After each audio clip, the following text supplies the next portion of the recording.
Let's go live and see what's up. So, we're going to get started just a little bit early, just so I can chit chat with some of y'all and let everybody kind of get caught up. We're not really scheduled to start for about 2 more minutes, but sometimes I like just connecting with y'all because I don't really ever see you. You see me on video all the time, unless I see you at an event in person. I don't really see y'all, but I will be in Chicago at MagicCon Chicago next month. So what is this? Today's the 11th. So about 6 weeks from now, 5 weeks from now. So that should be pretty fun. I've not been to Chicago in the winter, and I hear it's miserable. But we'll make do. The good news is I'll be inside buildings most of the time, so I can deal with it. But I'm definitely not a cold weather person, so we'll see. But what we wanted to do today was something I haven't really done. Kind of take a step back because at this point we've got Murders at Karlov Manor coming in what 4-ish weeks, I think is when that set comes out, and we haven't really done too many retrospectives of a format, I guess. So what I wanted to do today is if y'all had any preferences or decks that you've liked to play throughout the season or decks that you've seen me feature throughout the season, take a look at those and say, okay, how would these possibly be upgraded? Or do they need changes because of other decks that have come around or whatever? Right? Because sometimes we can have a deck at the beginning of the season that might look really cool or kind of fun and you play it for a bit, but then the format changes, right? Some cards of the new set start making their way into other decks, or certain versions of decks go away entirely that you were really good against. So sometimes you do need to do a little bit of an update. But after doing that, we may just take a look at a couple of decks I haven't played yet, and we'll just play those on stream and just kind of goof around a little bit because we can. Checking in with everybody here, though, it looks like it looks like we are live on YouTube, also on uh, Facebook. So we're doing that as well, trying to be live on multiple platforms. I'm testing out Twitter. I don't even know what our stream would look like on Twitter, but it was an option, so I'm putting it there. Shatter Gang, how's it going? Also, Snork Den, welcome. How's it going? Yeah, or X, I guess, whatever you want to call it. I Okay, there it is. Shows that I'm live there. Let me see what that looks like. Okay, yeah, so it looks like a normal stream. I can still see comments from Twitter. I just can't comment, post comments directly, but I can still talk to you through here. So they should still show up in chat like normal. So yeah, Shadow Gang says, "Doing good. Hope you're doing good." I am. I am a little bit worn out because I've been trying to knock out a few extra projects to prepare for Chicago for MagicCons because I want to get a little bit ahead so I don't have to worry about stuff while I'm gone. But otherwise, yeah, it's been pretty good. Absolute Dog says, "Good afternoon, nerds." Yep, there's a lot of us here. We prefer to call them the Dragon Brood, but I do talk a lot about getting your nerd stuff over at Cool Stuff Inc. Sponsor, by the way. If you need to get some Magic cards or some D&D stuff, check them out. Use code Dragon; they'll save you 5%. But all right, so it looks like people are starting to flow in here now that we've got our official start time underway. Just wanted to connect with everybody there. But yeah, it looks like all the different chats are working. Depending on where you're listening, there may be a small, like 15 to 20-second delay. So if you post something, I don't see it, might come back later. And I'll try to get you and respond to you regardless. But yeah, so let's see. Since y'all are first here, Snorked in, Shatter Gang, Absolute.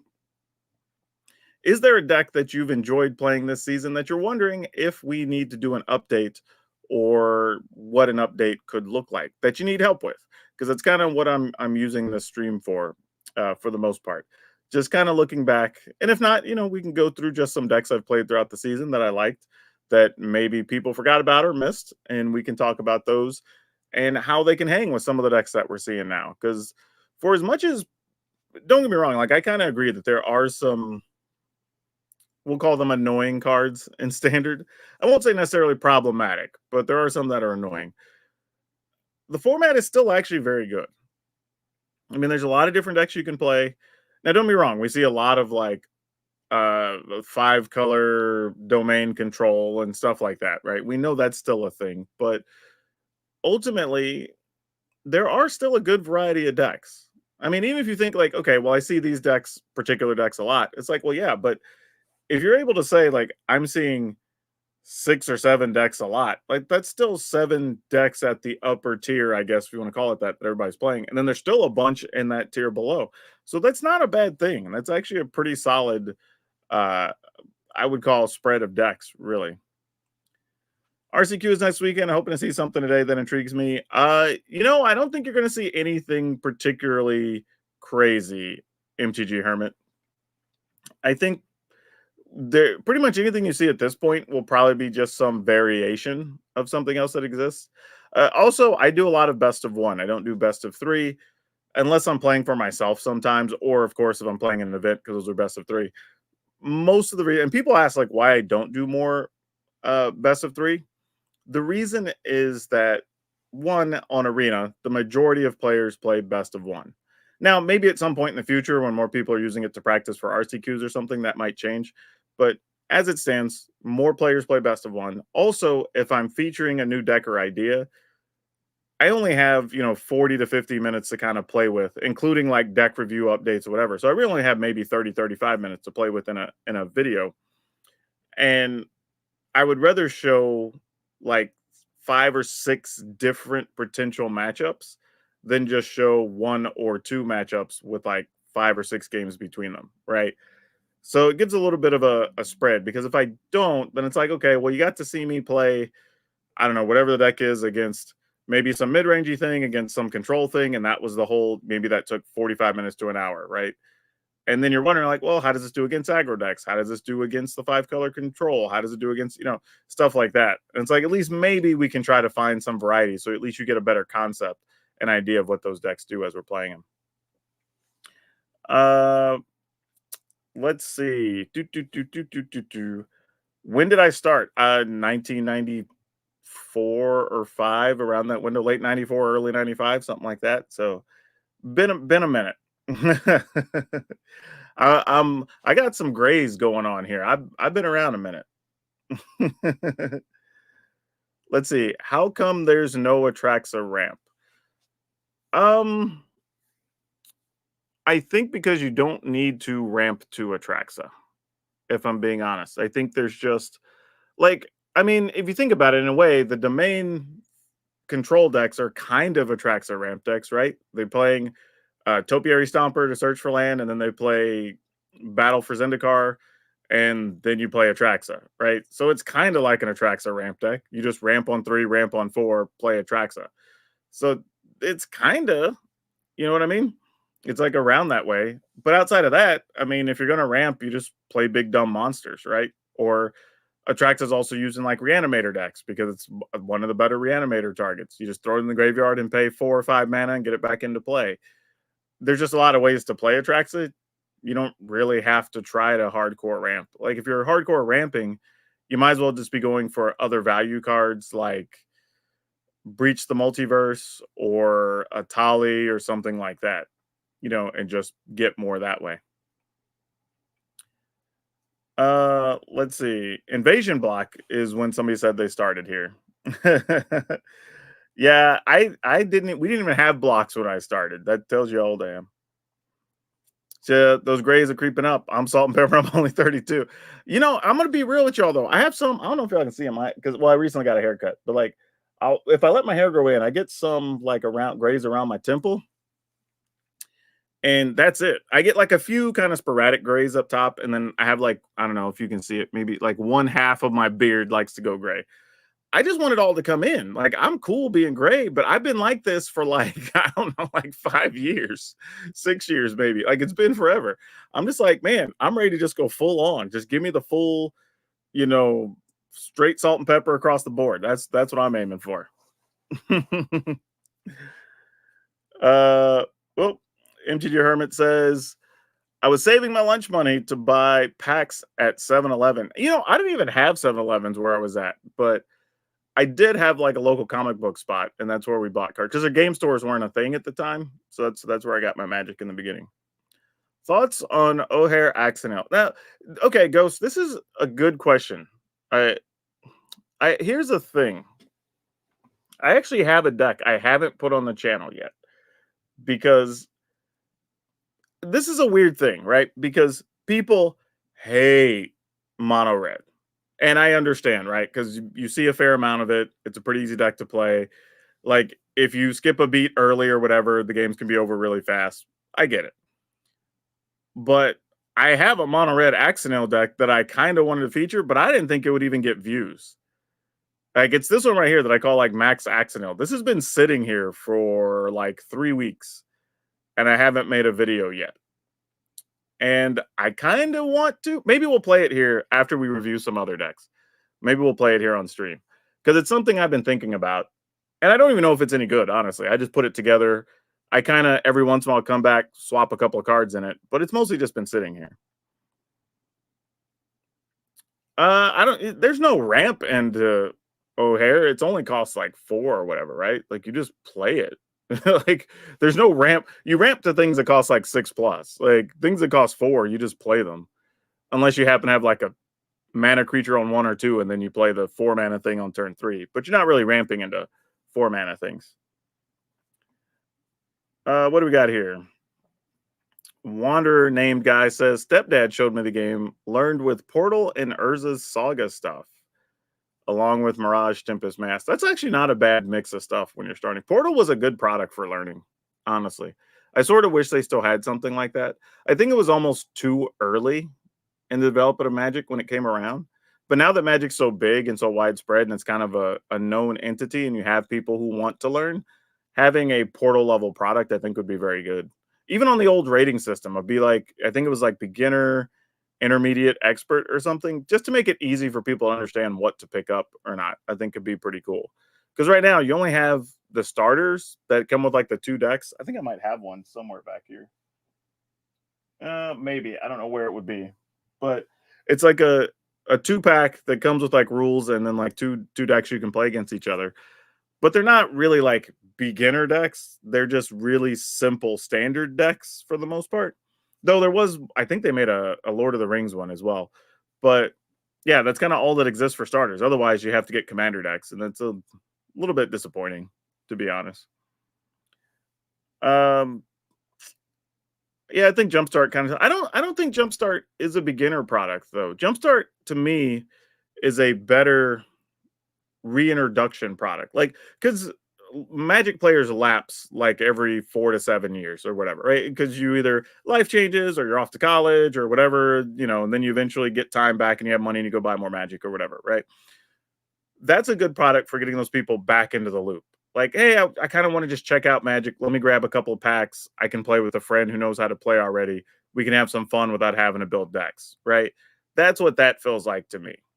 I don't know if I would start somebody on that product because there's some actually fairly complicated cards in that product because they're not just beginner things, they're just themed things around certain types. Um, mm, mm, mm, mm. Says, yeah, I can see that. And had a 12-year break myself, came back with BFC. Yeah. A lot of players. I always tell people nobody really quits Magic. We just go on hiatus. Like as silly as that sounds. But you see so many people. One of the best things, if I could give y'all any advice, and this is what I told so many people back when I had my store that would want to come in and just sell on a whim. I tell them, hold your stuff for a full year. And if for that entire year you don't think about drafting, you don't think about buying a booster, you don't want to go play at your local store, you don't think about building a deck, then sell. But if at any point you think about touching those cards or interacting with the game, reset the clock. Start a new year from then. And I had so many people come back and thank me for that. Unless you need the money, and that's a whole different thing. Like if you got to pay some bills or pay your car off or you got moving expenses, whatever, I got it. Like you got to do what you got to do. But if you don't need to sell them, I would hold them for that extra full year. And like I said, if it doesn't cross your mind at all and you're done and you're happy not having it in your life, great, sell it. But if you think about it at all, reset the clock. And you'd be surprised how likely you get to that middle of year 2 or so and you're kind of like, that new set looks kind of sweet. Or I'm not doing anything this weekend. I could go to the local store and hang out with people, play some cards, and then there you are. And you're not upset that you sold a bunch of your stuff that you want to build decks with. Let's see. It's kind of weird because I think design has abandoned the intermediate and expert learning gap. I would say the beginner to intermediate learning gap more than the intermediate to expert, because that's because the intermediate to expert is kind of what the commander decks are in a way. I think it's better beginner products are what are missing. Because for a while, remember we had those like what did we call them? Not planeswalker decks, but those were good as a beginner product for to intro to a set. Um, Whatever the starter decks were that had like two 30 card or two 40 card decks in a pack, those were really good. And welcome decks, I think that's what we called them. And even when I was at Wizards, I remember we set up at PAX. No, it wasn't even PAX East. Whatever they call the board game PAX that happened in Philadelphia, PAX Unplugged. We had like I was at this desk that was almost like a blackjack dealer's looking desk where it's just like a half circle.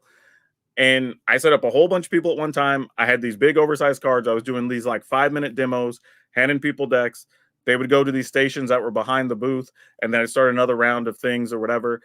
And I must have taught a couple hundred people how to play Magic, just real simple with those decks, intro rules, simple understanding. So like it was a great product, and they don't have those now. And I think those are really good for stores to be able to hand those out and get people into the game. Honestly.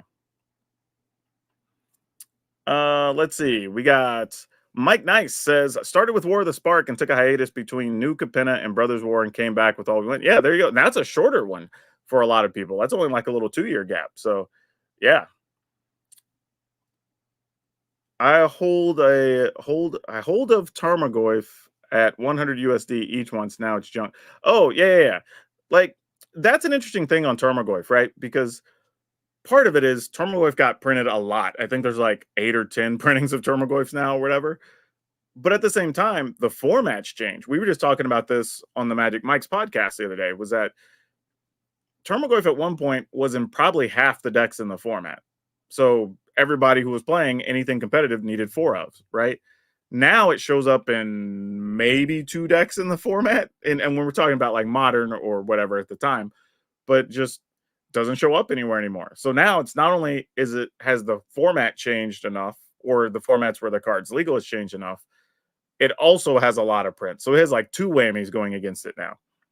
Now, granted, the difference from when it was $100 to now is like, I don't know, feels like 10 years now, something like that. Maybe not 10 years, like 7 years, but that's still a wide margin, you know. So if something changes over that period of time, I don't think it's that bad. What else we got going on here? Wish they would bring back welcome decks. Honestly, you know, I will say this. I think so too. I think it's a good product. I'd love to see them back. They were expensive. I can't tell you how much, but it was one of the things my team owned when I was there, and it was a pretty expensive product line. They sent a lot of those decks out by the case to stores. And for special events, that was the other thing too. If somebody was running like a convention or they're doing a charity thing or whatever, there was some allocated for that too. And those are products that technically make no money. They're straight on the marketing budget. You just hope they generate some number of new players that do spend money over the next like 3 or 4 years is the hope. But I do think it would still be good as a good intro product. Any hopes for the Japanese Gruul aggro deck with Ancient Imperiosaur from 2 weeks ago? What do you mean by any hopes? But we'll bring that up because this is what we want to do with this stream anyway. So if there's decks we talked about recently that you wanted to cover, we can do it. You're talking about this one, the one I call Big and Hasty, with the yeah. Oh no, this one's the one that has Tyrannix Rex. That's not the same one. Let me go see if I can find the one with the Imperiosaur. Said it was Gruul. I know which one you're talking about. Maybe I deleted it. I'll have to re-download it off of Moxfield probably. Oh yeah, this one. It was this deck. What do you mean by any hopes for it? More specifically, like, is there something you're struggling with, or something it doesn't beat, or whatever? And we can talk about that. I think. Tall Paul says I found Jumpstart is actually better than I expected to introducing new players. I think it is better than expected. I just don't think it's the best option we've had. I think, and we've also seen that they're going to be cutting Jumpstart anyway, because unfortunately, one of the things that has happened, I think when Wizards see something that works, they want to double down on it, right? And it's like, well, Jumpstart was kind of cool as a one-off, and if that's all that existed for like a year, that's a cool product to have on the shelf. But then it was like multiple sets were getting Jumpstart, and then Lord of the Rings got a Jumpstart, and then like, okay, now nobody wants to buy Jumpstart anymore. We kind of drove it into the ground, unfortunately. Let's see. Hermit says, when I was running an LGS, those intro decks were awesome and brought kids in that were homeschooled to not only play and teach them the game, but help out their social skills. Oh, yeah, for sure. I think one of the best things local stores can do is if you can reach out to your local homeschool group, Boy Scouts, Girl Scouts, any of those local organizations, that's a great way to reach out to the younger audience, to engage parents, to just build up your community as a whole, as a event center, activity center. I think a lot of people don't take advantage of that. Honestly, I even when I had I ran like an after school program. I had a thing with the local disc golf group. I did stuff with the city. We set up at every fair, and it paid dividends. It was a big deal. Do, do, do, do, do, do, do, do. Let's see. I think Hour Devastation was the last set to have 30 count intro decks and get them at the Learn to Play Day. Yeah, I think so. It feels like it's been a while. That might have been the last one. Any hopes for upgrades? I don't like. Okay, so this is we're back to give me the juice box asking about this deck with the Imperiosaur. I don't know if this one really has any major upgrades. The only thing I would say potentially is if you wanted to make room for one or two Arlens, if you're having issues with the control decks, because it gives you a reasonable option of something you can play on those mid to late turns. It's a more problematic card for them to deal with. But outside of that, I don't really think there's a lot to upgrade here. I mean, this deck's still fairly new in the format. It hasn't even really developed, to be honest. I didn't care that much for the Elvish Archivist, so if I was going to add something, this would probably be the weakest card in the deck I would replace. There's even an argument to be made that you could just add in another Storm Seeker and a Thrill Seeker straight up over it. I mean, you are swapping a 2 mana for a 3 mana thing, but it's also a 2 mana thing that may not do anything early. Because you do have things that make artifacts, obviously, with like Briarbridge Tracker, Sentinel of the Nameless Race, Rabid Battery, but it does take a while for this to become a fighter sometimes. So if you wanted to replace that, or even replace that with some other 2 mana thing, whether it's a thing that makes mana or maybe another removal spell or something, whatever, I think that's also justified too. But I don't think there's a lot to really change in this deck. It's actually pretty good against mono red.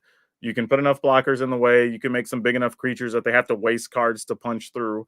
And then, of course, if you stick a big Imperiosaur with haste, like sometimes that just gets the job done. I think the sad part for me is I want Skullspore Nexus to be a real Magic card. I really, really do. Like, I've tried this in so many decks, and even before I start recording, like if I make deck lists, this is one of the first cards cut in almost every list. Like, it's literally designed in a way, at least for 60 card Magic, that it's just right on the line of being good enough to make the cut and being bad enough not to play it. Right? It's literally like if this costs 1 mana less or did one thing different, it's way too good. But if it does anything else, it's way too bad. Like this feels like as balanced as a card could be at that cost. Right? Because the effects are great, but you have to have another creature out so you can really double the power. And then, like, if stuff gets exiled, you don't really get anything anyway. So it's like, now you spend all this mana and you just have this artifact sort of sitting here.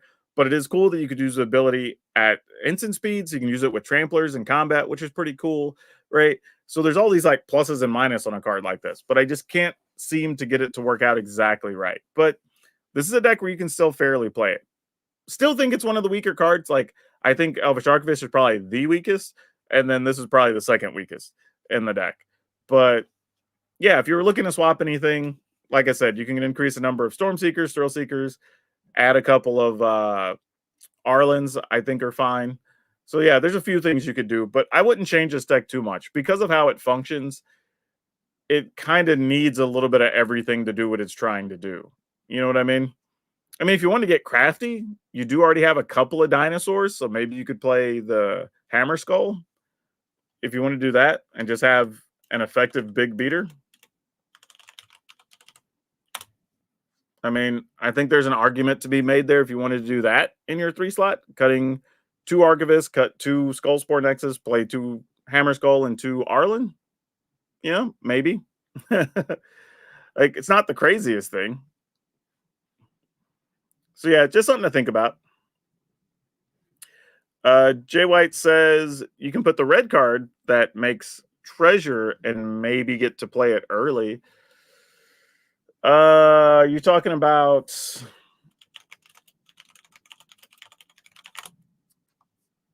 this big score? I don't think you really need to big like the thing is this often. I mean, obviously it's 8, but it gets reduced by the largest cost. A lot of times you're gonna have at least a 4 out anyway because of like Briarbridge tracker or something that's already gotten map token bonuses. So you can very well play this for 4 or less quite a lot when you do play it. I don't think that's too unreal in this deck. Like getting to 4 is very easy. And then you even have some situations because of like Stormseeker or whatever, you're also pumping further. So there's a lot of things that can get this into play pretty cheap. I don't think I'd waste a slot on big score. I think you want almost all these other cards, right? Because Gleeful Demolition, being able to turn one of these artifacts into extra bodies is good.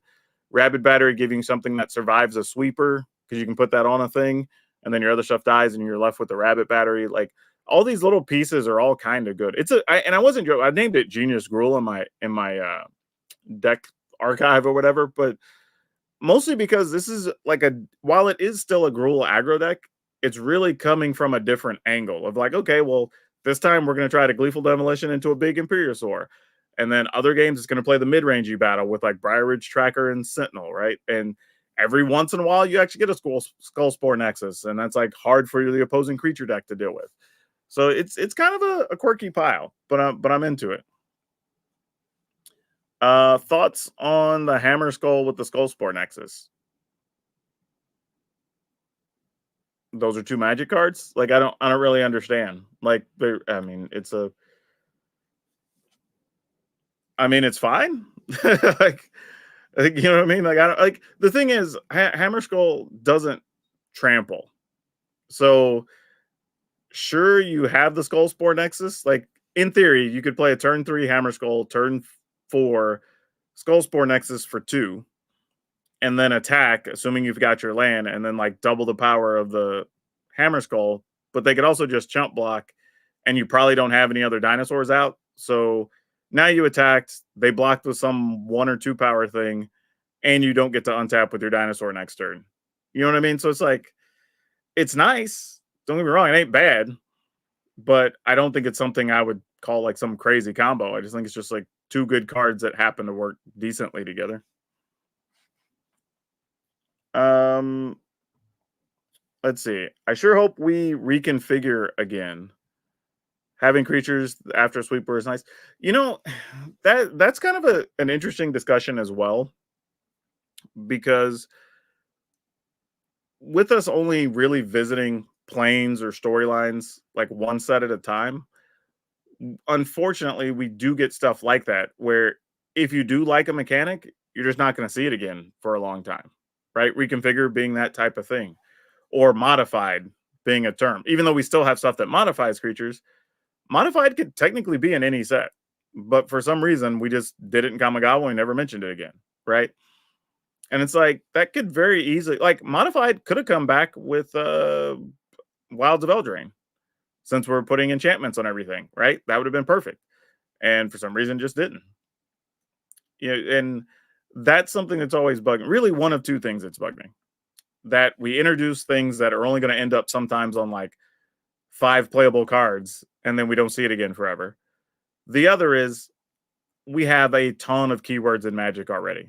Like if we literally did not make a new keyword in 2024 and we just reintroduced a bunch of old keywords, Magic cards and sets would probably still sell just the same. Like, or even just say, hey, we're only going to introduce 2 new keywords this year. It's going to be in the second set and the 4th set of the year, or at least standard release set of the year. We're not going to introduce new keywords. We're going to run old ones back in sets 1 and 3. Great. I'd be all for that. Because it's crazy to think about that we have like 100 plus keywords in Magic or abilities or whatever you want to call them, mechanics, right? Like that's wild. And some of them are very similar, right? We have whatever like monstrous and the other thing was out of Ravnica that was like monstrous or whatever out of the Simic Guild, right? Those are basically the same thing. We ended up with Morph and Megamorph, which are the same thing. You just get an extra ability on the Megamorph. Like we literally could have just called it Morph and then just had the extra words. But like when you morph this thing, you also get this, right? So it's stuff like that. That's just like, why though? Like, and then by doing that, I think if we ran back some of those other keywords, we would end up making some sets probably even more popular or some cards more popular because people already have decks built around those keywords, right? Some people already have morph decks or kicker decks or foretell decks or whatever. That if you had a couple more cards show up in another set, even if it's just one or two, now people are excited about those because they want to add them to their old stuff. When we make a new keyword that's only slightly different at doing the thing it does than the old keyword, now we have a new card that's not compatible with old cards.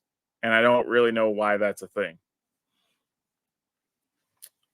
Uh, Foretell, another example of that. Oh yeah, that's what I was just talking about. Foretell's definitely on that. Like we probably won't see Foretell again until we go back to Kaladesh or whatever. Not Kaladesh, that's the wrong one. The one with the Viking or the Vikings. Yeah, that one. Y'all know the one I'm talking about. The one that Tybalt was running around in. I don't know why I can't remember the set name. It's been a time. Never thought I would miss getting 2 new abilities. Get it each block. I don't want. Oh, you're saying only 2? I don't even want 2. Like, give me 1 if we have to have one. Kaldheim, there you go. Good call, Paul. Definitely. That's what I was thinking of. I don't know why I couldn't remember that. But yeah, any other deck that people want to look at from earlier this season? Out of curiosity, is there something else that people want to take a look at that we've played or that you're curious about? If we could update, upgrade, whatever that might need stuff from the last, what has it been now? 9 weeks that we've been in this set? It's the other K meet, yeah. And I wouldn't be surprised. We're probably gonna do Kaladesh again soon. We're probably not far from that. But while we're waiting on deck suggestions, how many of y'all are excited about the next 2 sets? Because I think these both could be pretty popular. Like I think Murders at Karlov Manor stands to be pretty popular. Just one being Ravnica and people like Ravnica. But the whole idea of like a murder mystery and whatever could be kind of cool depending on how they integrate that. And then Thunder Junction seems kind of cool, just like a Western setting for Magic. Because, like, think about it, you could have vehicles that are horses. I guess a horse would count as a vehicle, or like a stagecoach. Like, is a wild vehicle to have, but that's probably a thing. You could have a cool, some type of like fight mechanic where the creatures duel each other or something. I don't know how they want to work that in, but like, there's some cool stuff you could do. Like, you could have equipment that's like a sheriff's badge. You know what I mean? Like we could go deep on tropes for westerns and really have a lot of cool stuff. I think there's a lot of neat stuff we could do. Do, do, do, do, do. Explore Merfolk I've been toying with. It's not bad, but not great. Yeah. And I think unfortunately that's like the most I can say about it. I don't even know if I have the Merfolk deck still here I played this season. I may have to go dig it up. Yeah, it looks like I already deleted that. I'll have to go dig that up.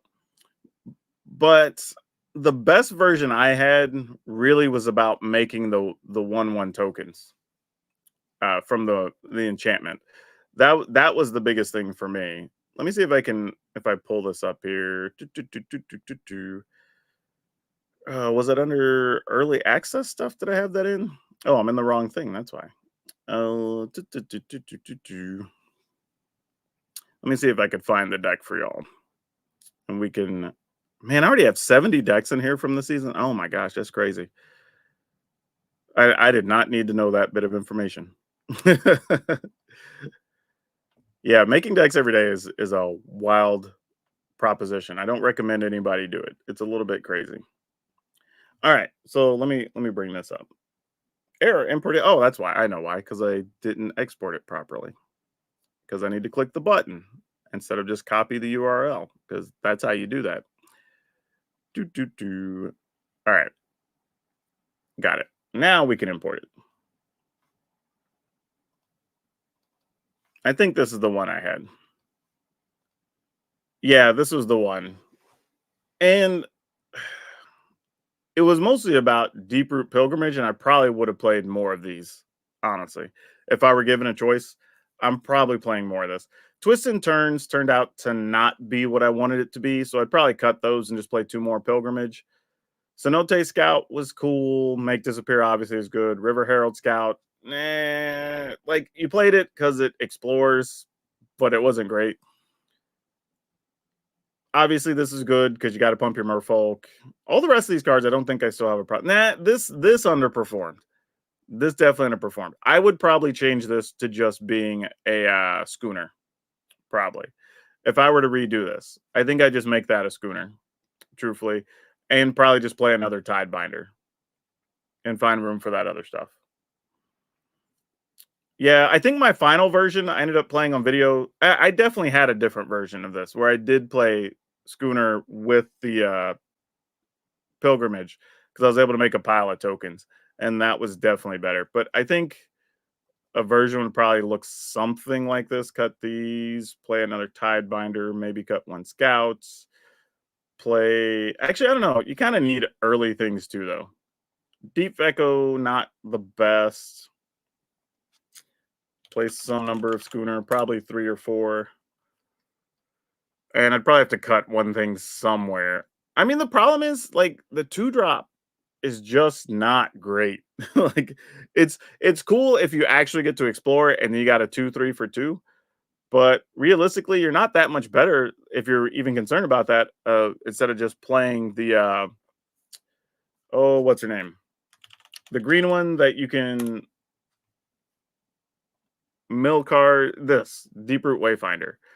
Like this is almost as good or better than just playing the Scout. Now, don't be wrong, Scout does trigger like McCancel and stuff like that. So there's still like things, that it works with.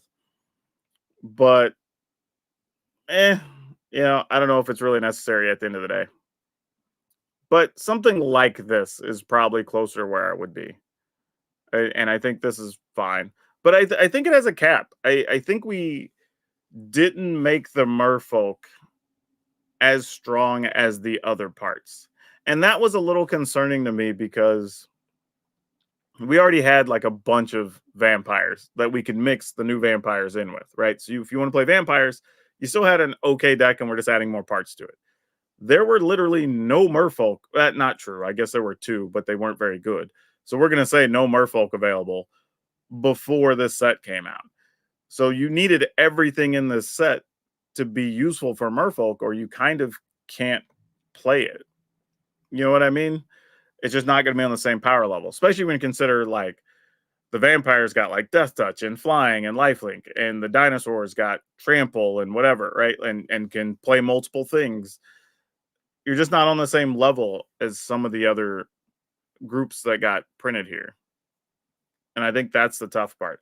And then when it comes down to it, you may not even be benefited by playing mostly merfolk if you're going to play blue green, right? Because stuff like the Spyglass Siren and things like that are actually really good for decks like this. And that happens to be a pirate, so it's like you kind of want to play on theme, but at the same time, it just may not be the best action. And it's tough because, and this is where I have an issue. And this isn't to say they're doing a bad job with set design, because I think the whole set was actually pretty damn good. But I would like to see if there is a theme in the set, whether that's creatures or certain mechanic, like in past sets, we're talking about like modified stuff earlier or whatever.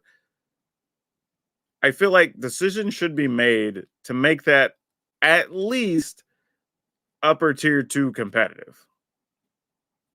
So, and the reason I say that is somebody that's either new to Magic or coming back might go, oh man, merfolk are cool. I want to build a deck with all these merfolk cards in standard, and I'm going to play that at my FNM or whatever. And then they're going to get blown out because they're just getting run over by all the other decks. Because the thing you told them, like, hey, here's one of the important parts of this set. Like, you should be interested in this part of the set. And then it's subpar is like kind of a rough feeling, you know? And the closest thing I can equate that to is I don't know how many of y'all have been around when Versus System was a thing. It was a Marvel based trading card game from Upper Deck. One of the problems that game had was that you weren't really rewarded for building within a team. You know, if you built an all X-Men deck or all Spider Friends deck or whatever, it wasn't necessarily any better than just playing random characters in a pile, right? And some of the best cards were some of the most unknown characters. And it was kind of like I don't want to say like it's punishing, but like it feels punishing to those lower to mid-level players that get invested in your product, have a favorite thing that the set is based around that you're trying to sell them on, and then those things aren't even good to play together. You know, and that's sort of what this feels like with the Merfolk. Is like you get all in there, you can play all these Merfolk together, but then they're not necessarily going to be significantly better than if you just played some non-Merfolk things in those slots. And then it feels kind of weird. You know what I mean? So it's kind of tough. It's kind of tough. I don't know the right answer on how to fix that. Honestly, there are people there that would do a much better job than I would solving that problem. But it is something I think about at times because it feels a little rough. Because like, how do you tell somebody that's like a super fan of a thing or really into a set or a mechanic to just not play a thing? That's the new hotness or whatever, right? You know what I mean? I don't know if I'm wording that right, but that's sort of where my head goes when I think about that type of stuff. Is like, how do we make this make more sense to people who are already going to be really in on a certain mechanic or deck type or whatever? Like we need to, and I'm not saying it has to be top tier competitive, but at least to where it doesn't feel bad, right? Like if you go and invest in a new set and you get this thing based around this new mechanic or this creature type or whatever, in this case, Merfolk, right? You don't want to just get blown out when you're doing the thing the set is telling you to do. Like that's the tough part. So yeah, I don't know. I don't know. Maybe we'll come back and we'll mess with Merfolk at some point this season. I and like I said, it just needs some upgrades. Like Jade Light Spelunker's fine, but it's a little slow. But you can play it early if you need to. Maybe you just play some number of deep root wayfinders. But at the same time, you don't really have a lot to spend mana on, even if you get it back. So you kind of are just like hoping to bank on vine stalks somewhere down the line. So it's a tough go. It's a tough go. But I'll put this in. I'm going to earmark it to come back to. Uh-oh. I got the waiting for server. Okay, I thought they might have had an issue. I'm just going to mark this as something to come back to. Merfolk question mark. I have like a weird marking system for stuff that like I've already made videos of and the videos are complete, or things that are in process, or things I'm working on. And I'm tracking a lot of many things at one time, it feels like. Jamal says, that's how I feel about TFT right now. Yeah, TFT, for at least you know, he's talking about Team Fight Tactics, which is the auto chess version of League of Legends, which I play because I got tired of dealing with the League of Legends community, but I can at least enjoy the property playing Team Fight Tactics. They do have that issue, especially for when a new set comes out, because they do sets, I think, like twice a year, maybe 3 times a year, but I think it's twice a year. And the sets run for a couple months at a time. You'll get different factions you can build within the game, but usually they'll do updates like every 3 or 4 weeks. And till you get past that second update, sometimes stuff that comes out in that first bunch, some of the groups are just real bad. Like right now, I think you rarely see like good 8-bit as one of the groups. There's one other one that I've tried a couple times. It's not very good. And like even if you build the best version of what the game wants you to build of those, it just feels bad. Like you're just struggling, and you'll never win. Like you'll come in like third if you're lucky, or maybe you have a bunch of opponents that are fighting over the same pieces, and maybe you come in second. But it's tough. It's tough. So yeah, that's a reasonable correlation, Jamal. It's really not bad. All right. So are there any other decks y'all want to take a look at from earlier this season that you think need an update or you want some help with before we start playing some magical cards? Because that's one of the things we want to do. Review some old stuff and then play some new stuff. Tipu says, I agree. When I played standard during 2010, I was losing every FNM. I just wanted to play Champion Lamholt and my rings. Champion Lamholt is a funny card because in 60 card Magic, it's not that good, but in Commander, that card has been a boss. So it's kind of like a time and place thing on cards like that.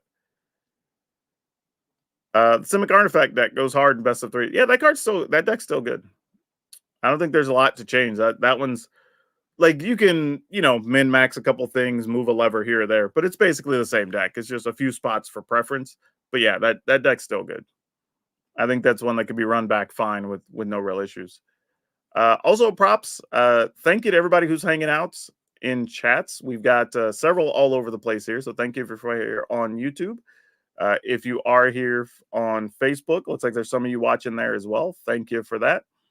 And for those of you also on Twitch, there's a few of y'all hanging out there, and on Twitter. I'm actually over there for a little bit, so we'll see how that works out. So we're doing a few different things today. It looks like everything's still working though, so that's good. Let's see if you don't have a couple of Traxxas Falls in there, it's worth slotting in a couple. Atraxa's Falls. I don't even think I know what that card is.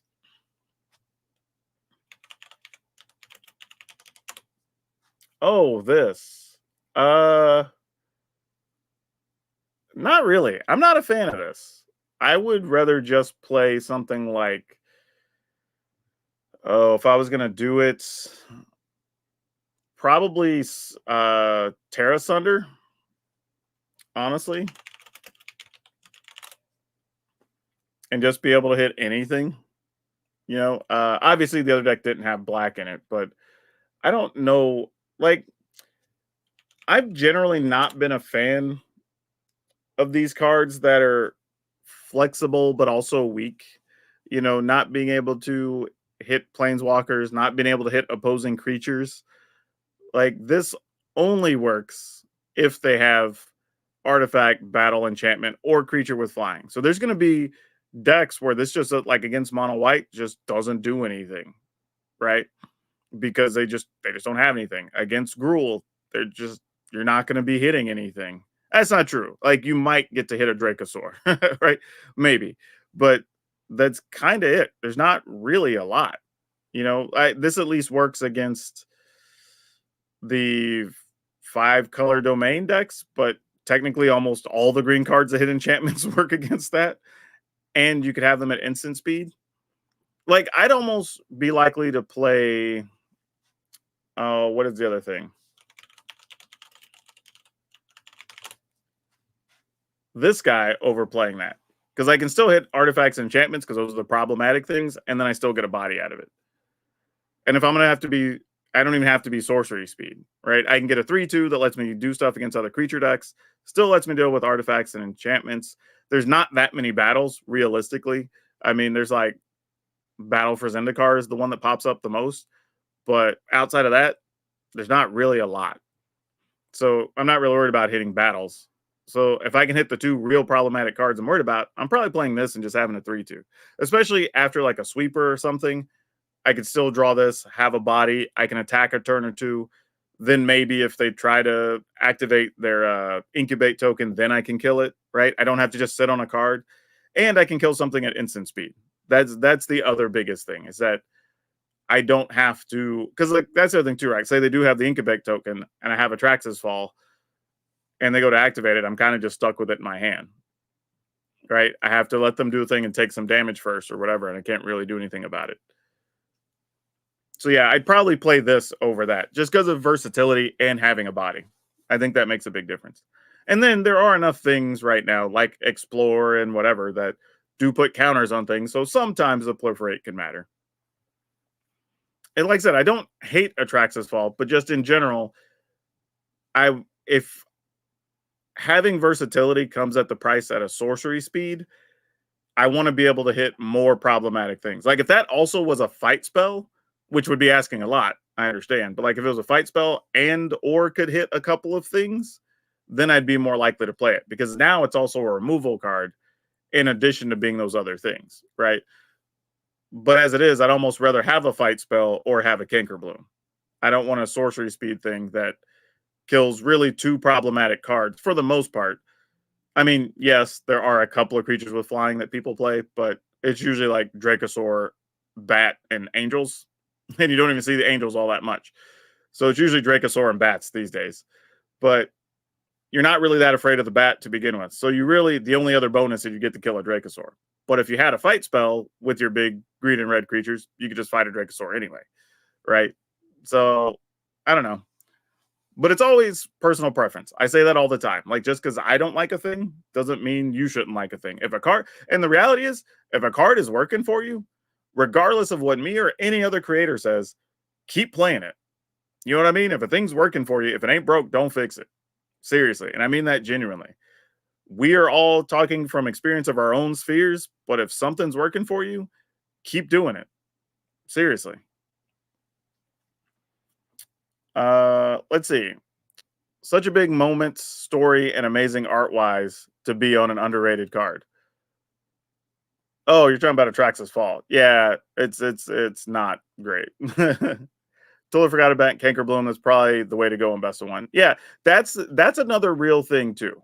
That makes a difference, right? Because there may be a world where having a couple of Atraxas Falls in a sideboard for best of three could make sense, right? If there was a lot of domain control, then you're like, okay, if I bring in Atraxas Fall, I can hit the enchantments, I can hit the occasional artifact token, I can get rid of a battle. So like more of those targets exist, and in a pinch you can kill an Atraxa, right? On the following turn after it comes into play.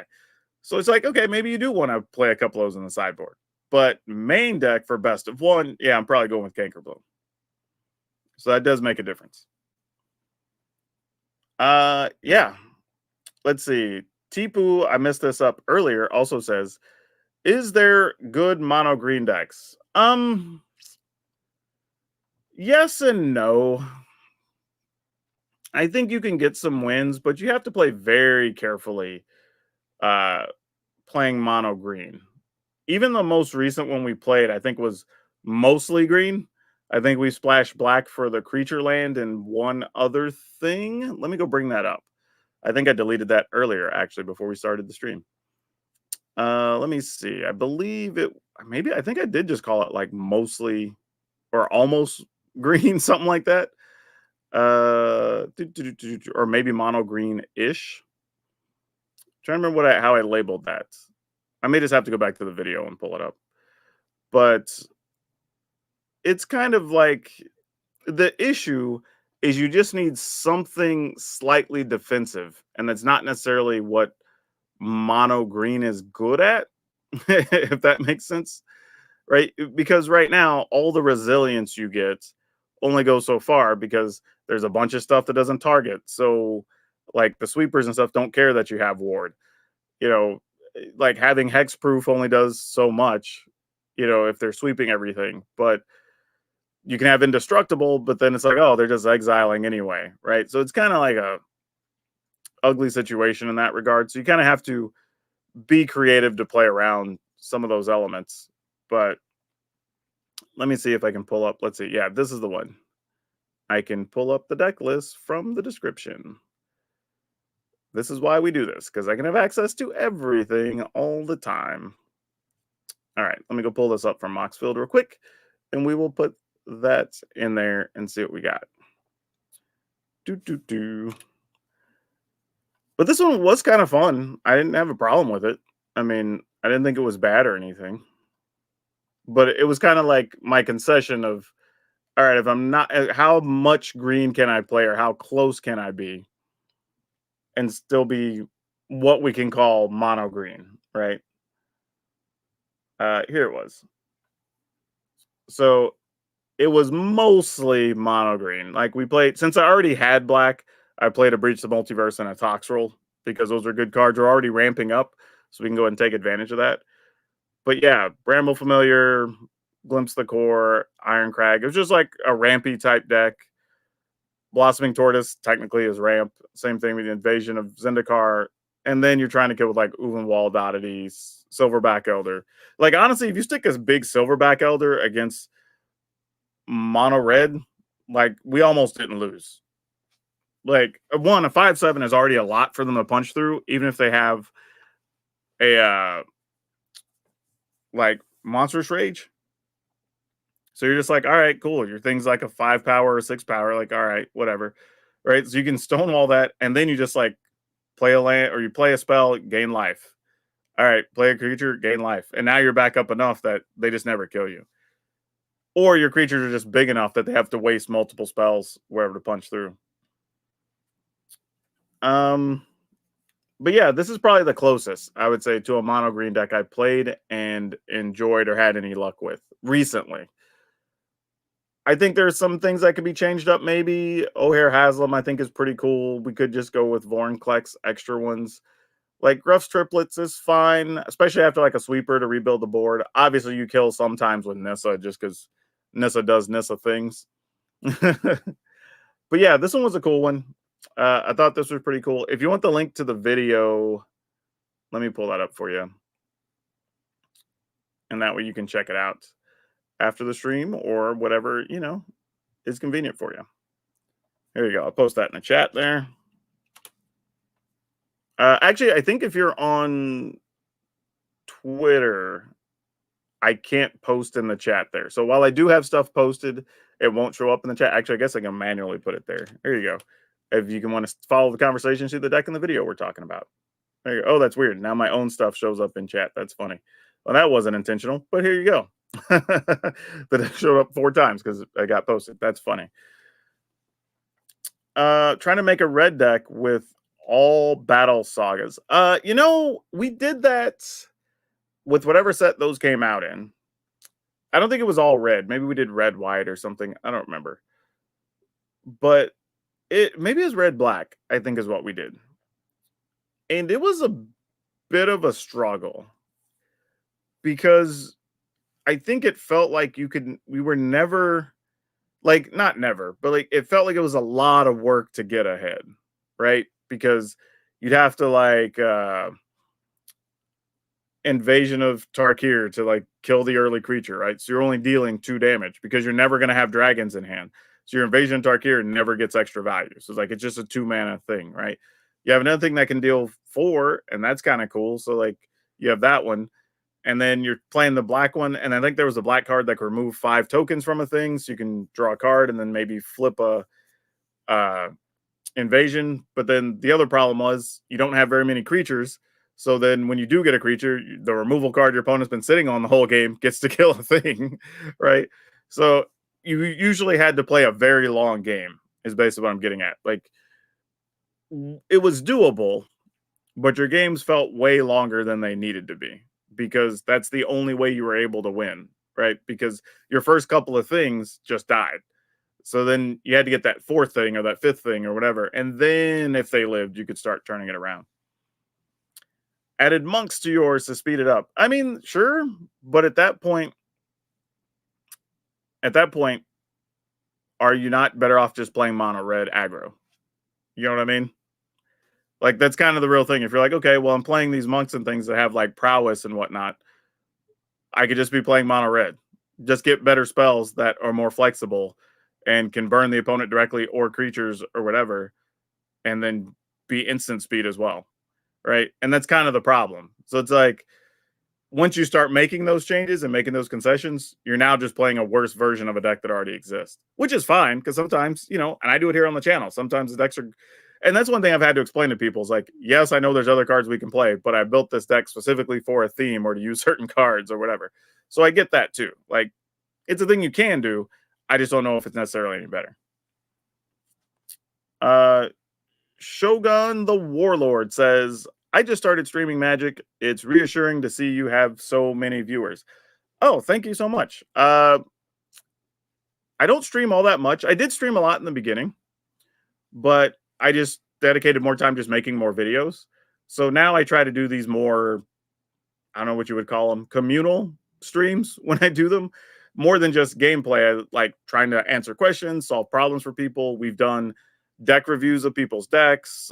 We've done just different things, with our streams, more than just playing. Let's see. Do we think cycling the large planeswalkers out of standard will improve the game? I don't think the large planeswalkers get all that much play right now, honestly. I mean, occasionally you'll see the big Kaya, but usually Kaya's kind of like just locks the game up that's already won.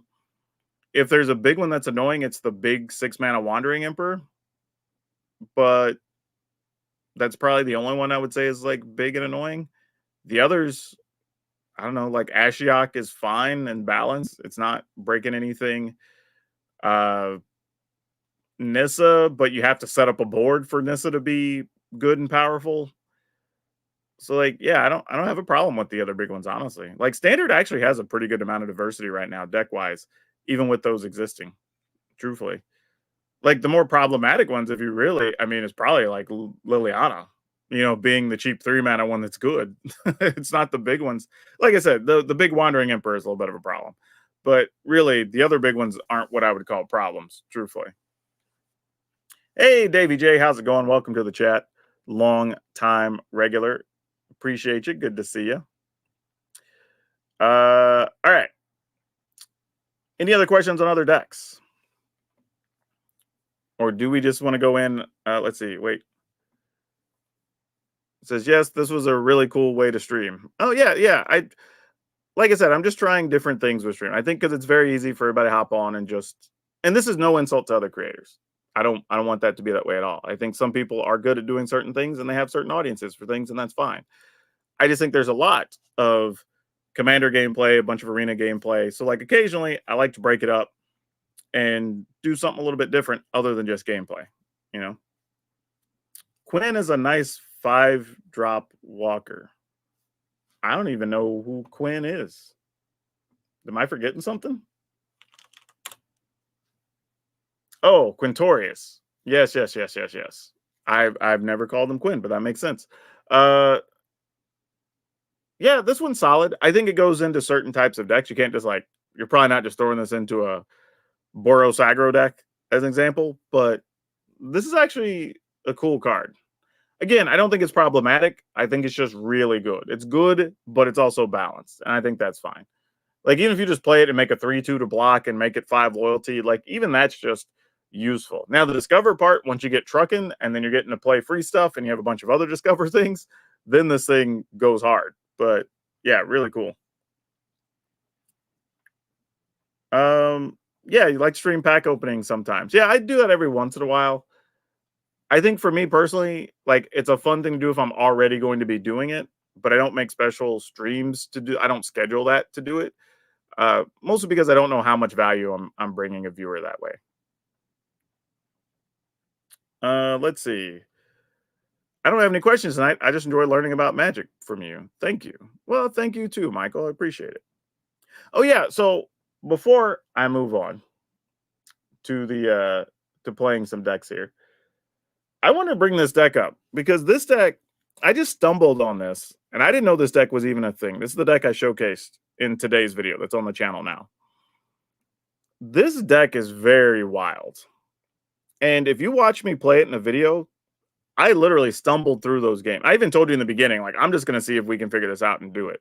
And even by the end, I was just like, well, we won some games, but, still don't know how I feel about it. What I will say about this deck is that one, there's a whole extra loop here that I had to play extra games this morning to even mess around with this, to start figuring it out a little bit more. Where once you've got a bunch of counters on Slowkirk, then you get into this weird loop where you're like, remove the counters from Slowkirk to return it to your hand. So then you're able to pick up like 2 copies of Otawara and a copy of Sakinzan or something, right? And then you're like, okay, now I'm going to replay my Slowkirk and I'm going to bounce their things. So now they're stuck having to replay their stuff. And you're like, okay, and I'm going to make a couple more blockers. So now I've sent those cards to the graveyard again. And now I put 3 counters on Slowkirk. So now I'm going to return Slowkirk back to my hand. And then get those lands back and whatever. Like, so it becomes this whole kind of like crazy thing that you can just hold the opponent down with, which is kind of crazy. I'm not sure that opportunity came up during the video. There might have been at least one time that I could have done that I didn't. But yeah, it's a really weird deck. Now I still don't like Ludwig in this deck. Honestly, not a fan. That's probably a card I would cut. People who love this deck, when I started asking around about it, said they really like having 4 Relic of Legends. Personal preference, I still don't. I get why you want it in there though, so I'm not saying it's a bad card to have 4 of. I just felt like even in my extra games that were off camera, I felt like I was drawing extra Relic of Legends and didn't need them. Like, I would rather them be other cards. That's just me. That's how my games went. If I play another 20 games, I might feel differently, but that's just the way it went for me. Jace, fine. Like, you can mill yourself for a bunch to try to trigger a slow Gurk or whatever. So, like, I get it. I wasn't super excited about it. But I did like squeezing in some Halan and Elena. Like I said, Ludwig, I get why it exists in the deck, but I'm not a fan. But what I did like is I wanted at least a couple of extra options. And maybe even to play some make disappears or something would be good too. Like, I honestly I could see cutting a Ludwig, cutting on Halana Lena, playing to make disappear. Because sometimes against the control decks, that's all you really need to do is just like get stop one spell and you're fine a lot of the time. However, you can also just keep bouncing Slogurk and make your opponent's life annoying so they never get to kill it. So that's also kind of funny. But yeah, it's a weird deck where there's a lot of little parts that like Rona works well with the Slogurk and sorta Inti does. And then you had Titania, but there really wasn't even an Argoth, though I did add one because since we can get lands back, we might as well try to do it every once in a while. But yeah, it's a really, really quirky deck. Whoever came up with it, congrats to them, because this is one, and I think I left a comment on the video after I got done playing this morning, that I don't think I would recommend this deck for most players. I think there's going to be, even for me, like I said, stumbling through it, because I literally saw the deck and just made a video about it. So I spent no time figuring it out and just went right into playing it. And there were tons of little things in hindsight that I missed with this. Don't get me wrong. I accept that I make mistakes regularly anyway, but this was a whole other level. Honestly, there are so many little bits and pieces and decisions to be made on, like, do I want to discard something with Rona here or not? Do I want to dig to a certain card? Should I just be working on growing the Slogurk? Should I take a turn off to play the Relic so I have 2 extra mana the next turn and maybe can use these channel lands? And like, so many things you're trying to figure out while playing this. Which is not a bad thing. I think it's cool that this type of deck exists and it's using all these different parts that you don't really see. Because like Slogurk's underplayed, Rona's underplayed, Titania's underplayed, right? Goose Mother's underplayed. So there's a lot of cool cards in the deck that people just, Ashnod even, that people just aren't playing. So that's actually pretty cool that those are in here. But yeah, not one. That's why I even said in the video, if you already own the cards, feel free to build it, learn it, have fun playing a complicated deck and figuring it out. It's a fun little challenge. But if you were going to go out of your way to build it, I wouldn't do it. I don't think the average player, especially after spending wild cards on it, having to figure this deck out and play it, would have a good time. Because realistically, I would think the average player is probably going to take between 20 and 30 games to really figure this out. And for some people, that's just going to be like, they're going to just be too discouraged because they're going to be like, this deck sucks and whatever, and I'm losing all these games. But it's not really the deck, right? It's just so many little levers and things happening with this type of deck that you have to take time to figure it all out. And it's tough because I think a lot of players, and this is going to be real talk. I'm gonna settle with y'all real talk. We're going to get serious for a second. A lot of players at a lot of games, not even just Magic, are way worse than they think they are. I mean, for real. I mean, people will blame it on every other thing. It'll be, this deck sucks. Arena's rigged against me. The RNG's not right. My opponent's got lucky in top deck stuff, whatever. And not ever take self-accountability. I think I even made a video about this a little while ago, right? People having unrealistic expectations. Like, if you haven't had a lot of success previously, what makes you think you're magically going to have success now? And even then, having success previously doesn't mean you're automatically guaranteed success in the future. Sometimes we just get really good with one deck. And then you're winning a bunch of games over and it's great. And then a new set comes out or the meta game catches up and now you're not winning as much and you just think something crazy happened, right? But that's not it. Sometimes you just have to keep learning and keep advancing and keep trying stuff. And admit when you make mistakes. I make tons of mistakes when I'm playing. Hell, I tell people all the time, I used to be much better at Magic, but that's because I would get one deck, I would buckle down, I would test it for weeks. I was prepared for the upcoming tournament season. I had people I was playing with that were competitive. So the whole iron sharpens iron thing, that's not my life anymore, right? I'm literally doing like this where I'm grabbing a deck and going, this looks sweet. Let's see if we can figure it out and make a video. I'm guaranteed to make mistakes under those circumstances, right? Hell, some of the times I'm recording while I'm streaming. I've got my pet on my lap. I'm responding to emails that are up, right? Like I'm not even narrowly focused on the games I'm playing while I'm recording. Like, and so I tell people, like, there's no chance I'm going to play well. So I don't even worry about that. But I'm also not going to walk around saying, like, I'm a great Magic player. I don't know why I lost these games. I don't like you got to admit when you're just making a mistake or you're not that great. It's fine. Very few people are the top tier of every game that they play. Hell, I play Teamfight Tactics probably the equivalent of like mm, probably around 6 to 8 hours a week, depending on the week. And I've never been better than gold 3, I think, in that game. Like, there's a lot of little reasons I'm probably not great at it. I don't sit here and go like, oh, this sucks, that sucks, and like this shouldn't be this way. I don't understand. Like, there's sometimes I look and go like, I don't understand how my opponent did a thing that was so much better that when I did it, it didn't work. Like that sometimes happens, but like I know I don't dedicate enough time to the intricacies to be good at team fight tactics. So I'm not going to sit and just complain about it. I just go, it sucks. I lost. And then I move on and play another game, you know? Let's see. Moose Thompson. That's a fun name. Says, I'm pretty bad at Magic. I always get stuck on wanting to do combo, but not putting in the cards required to get to the point I can do the combo. Well, that's a problem. But at least you identify the problem. Your opponent could have been lucky or you could have been unlucky, but did you plan for either of those alternatives? You know, Takawe, one of the things I would say is one thing that I think is a good exercise. I will say it's very easy to look at the end of the game and say, like, my opponent just drew the spell for 2 damage or whatever, right? Or had the last creature kill spell. But especially in the current world, like you can record. Matter of fact, Windows comes with a built-in recording software. I don't think people know that. You can look that up online. But like you can record your games or your gaming session and go back and review the game and look and say, like, I probably could have got 1 point there. I probably left another point on the table there. If I would have saved that creature instead, kind of the stuff that you hear me thinking about. And that's why I try to communicate out loud sometimes some of the thoughts I'm having while I'm playing. Cause I'll be like, if last turn I would have saved that creature, we could have done more damage. Or, me holding on to this doesn't have that much value because I could have done whatever. Right. And sometimes that affects the outcome of the game for better or worse. And I think sometimes you have to have that realistic inner thought of just like, yeah, it wasn't really the top deck that killed me. Like I made some decisions that left 3 or 4 points on the table that I could have killed my opponent with. I still try to use Skrelf to prevent channel bounce effect. I had an opponent do that in the video today.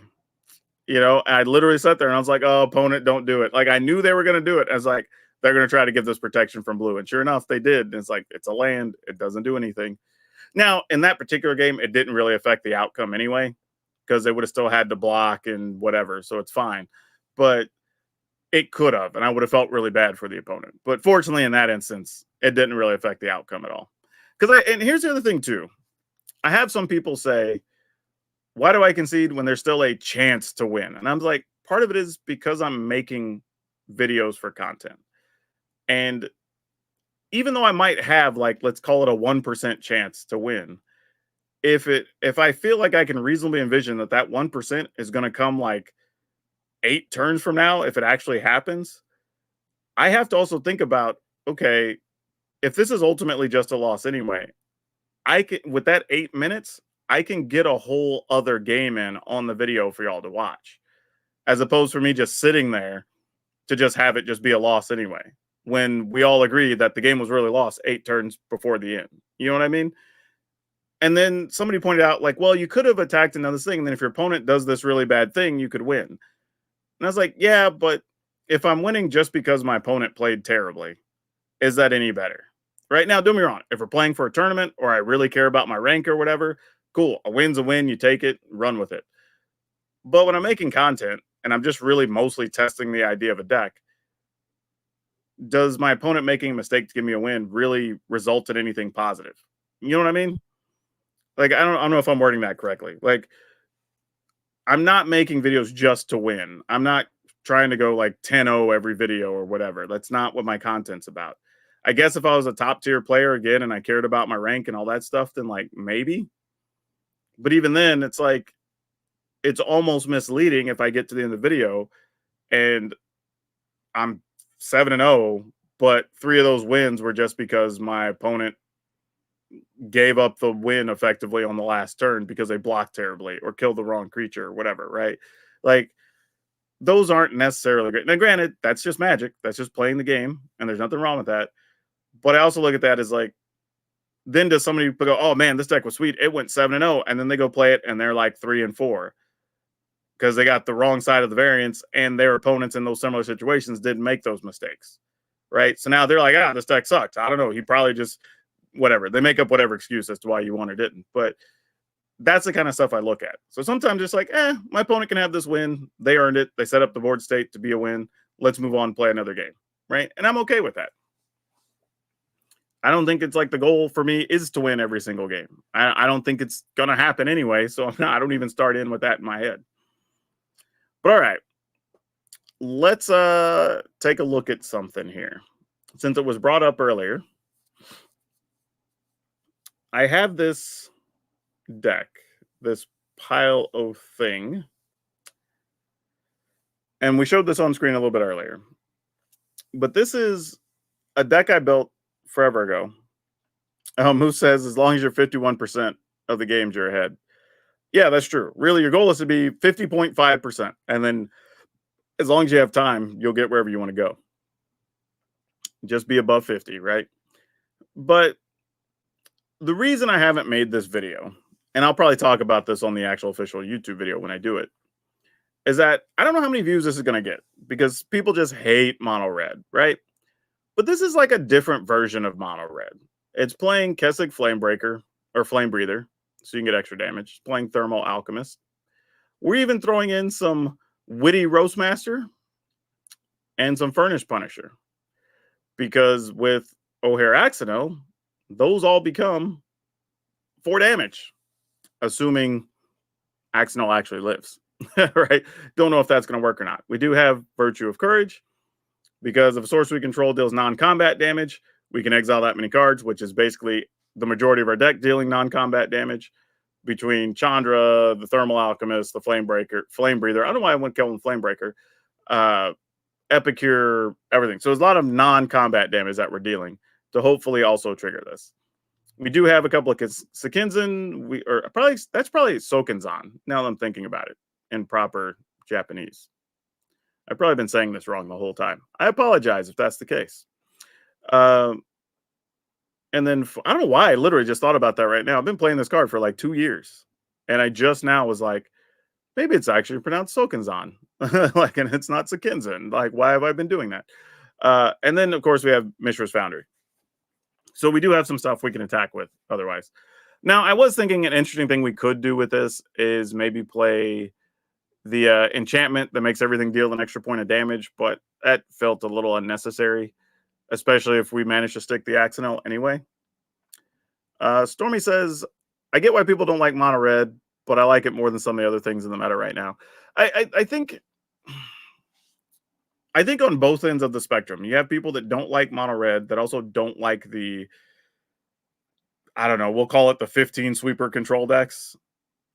And I think the reason is they don't feel interactive, right? Like people feel like they play those games, and depending on how they go early, they don't necessarily really get to play Magic, right? Your cards don't do anything. You're just chump blocking a couple times. Your creatures die. Game's over. The other one, like you play a couple things, you maybe attack for like 8 damage, and then they're just like sweeping the board every turn or whatever, right? And it's just a bunch of removal, and maybe they kill you with a Planeswalker or 2, right? Those aren't fun, interactive games. And that's the biggest thing. And I think Magic is at its best historically. When we look back and say, when did people enjoy watching games more? When did coverage have more interesting things? Even the big coverage comebacks and whatnot that we like talking about are because there was interaction happening, right?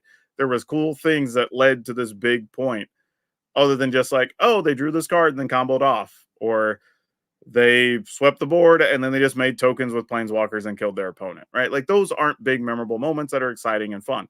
So the game has benefited from having more interaction and people like that. So I get why they don't like those types of decks. which is also why at times I make decks that specifically are like, hey, are you having trouble with this deck? As a matter of fact, if y'all hadn't seen it, uh, do I have a link for that? I feel like I should. I don't know why I don't. Um, if you're on the Magic Arena official channel from Wizards and you check that out, I have a video that's a Bant tokens list that is really good against those heavy control decks. Just every single thing in it practically makes tokens. So you just have like endless threats. Like the story was like, okay, cool. You're gonna play a lot of sweepers. And fortunately, I ran into one of those when I was recording for that video because it's specifically like sweep this, sweep that, wandering emperor thing, do this thing. It's like, okay, cool. This is making 2 tokens. This is making a thing. You know, wedding announcement made a token. The Sky Strike officer makes a token. Then I got that got wiped, and I was like, okay, cool. I'll play another thing and play what's his name, Mondrak. Now I got 4 creatures out, and like it was just constant, right? And that's how you can deal with that. So there are options that can make games more interactive, but you kind of have to work. And unfortunately, the average player isn't thinking on that level. So when they show up and just like, hey, I'm gonna go play the rank ladder, and it's just like not the experience they're looking for. You know, I think at some point we just have to accept that like any level of the ladder on any game, not even just Magic, can sometimes just be very competitive. You know, people want to play whatever the best decks are or whatever they see their favorite creators winning with or whatever. And that's what you're going to see a lot of. Whereas in the play queue, it can be anything, you know? Mono black is way worse. It's not even close. Ooh. I think if you put that to a poll, you'd have way more people vote for mono red being worse. Honestly. I think mono black can also end up with some non interactive games, depending on how they start. But yeah, because like mono black, realistically, if you ask people, it's just like they mostly hate Shieldred. You know what I mean? But like mono red, people actually dislike mono red. Mono red isn't bad, but too similar. Mono red control, especially with Kotha's build. Yeah. Now the mono red controls are a bit different, right? Because now you're playing sweepers, you're playing planeswalkers, you're trying to do these like direct damage token combo-y situations. And now you're playing interactive Magic, right? You know you're trying to play to turn 7, 8, 9, whatever, right? You're not trying to end the game on turn 4. And I think that's a big difference for people. But anyway, let's go play some games with this pile. Because that's what I'll call it for now. It's a pile. Because I have no idea if this deck's going to do anything. This is one I've literally just toyed around with. It's been in my deck inventory for the better over a month now. And I've just put off making the video because I didn't think people would care to see it. But why not? But I was just thinking about what deck gave me the most opportunities to take advantage of O'Hare Ashenel. And I think this is it. There might be some other one, but this was my first thought. But we are going to keep this because I can't justify not keeping this. And we can play a Thermal Alchemist next turn and make it a 1/4. It still could get hit by a cut down. That's sad. But it will not be hit by a cut down on this day. I say that, and our opponent's just going to play like Black Source Skillet. That would be pretty unfortunate. Hey, that we have to kill because that is actually super annoying for us, believe it or not. That doesn't even feel like it should be that annoying, but it is terribly annoying for it. Matter of fact, I'm just going to go ahead and use this. Actually, let me think about this because if I use this first, then I still have Play with Fire up. So yeah, let's do that. Let's go ahead and target this. And we'll tap this. And then we will attack with just this. Because I think I'm going to cast Play with Fire regardless. If I thought there was a chance I wasn't going to play a spell here, I would probably just attack for the 1 point. Ah, Brutal Cathar. No, Fran, no. We do not like. All right. Oh, I should have hit my opponent again. Gosh dang it. Wasn't even thinking. I was clicking too fast. All right. Well, here. Oh, I meant to attack with it. It's all right. I can just shoot them for one. All right. Get a couple points in. Oh, you're going to enjoy seeing our hand.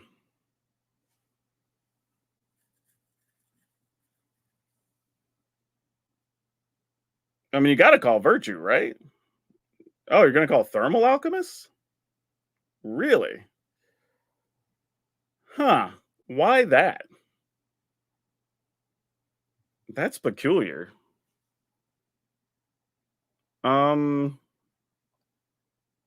I guess we just attack with this? All right, they're going to take it. I don't know what's happening right now, y'all. Like, that was an interesting choice from the opponent. I don't know why they chose that, but I guess we go ahead and shoot them then. Ah, it didn't let me ping them. Why did it not? Oh, because I have to pay to activate. I see why they call it Thermal Alchemist, because I can't pay the extra to activate the one in play. That makes sense. Good catch, opponent. I didn't even see that.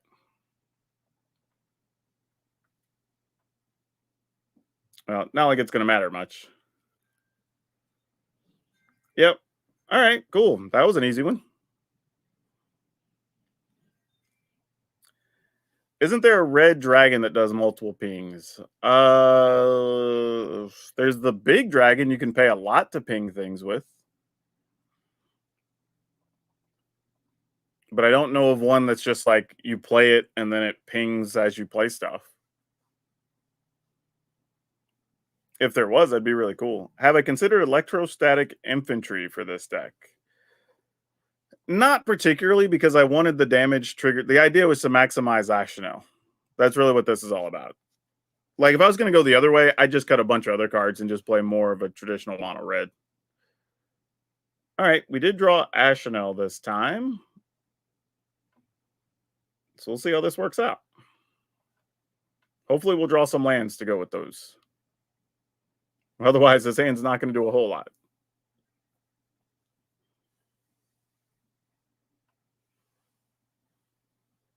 Oh, that's not what we wanted to see. That, however, kind of is. All right. We can at least maybe block something here for a turn. And if they play a Jukai Naturalist, we can still get rid of that. Tough part about Ashnel is that they do play a lot of exile removal over there. So where normally... Oh, wow. Really? Okay. I've been seeing Circle of Confinement show up a bit more in these decks lately. One of the things I was thinking is while we could get rid of an Ashnel here, we probably shouldn't. Not true. I'm going to go ahead and dig because we probably want more burn spells just to keep their little threats from getting too big.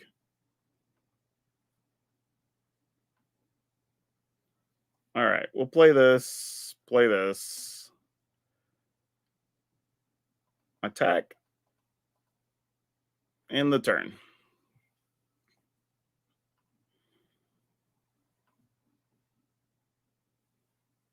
Takasha's welcome. All right, we might be able to outrace that if we get lucky. All right, and this is if the opponent has less than 2 or more basics. Sounds good. Let's try that. So they're more inclined to try to get rid of this than they are to play another creature here.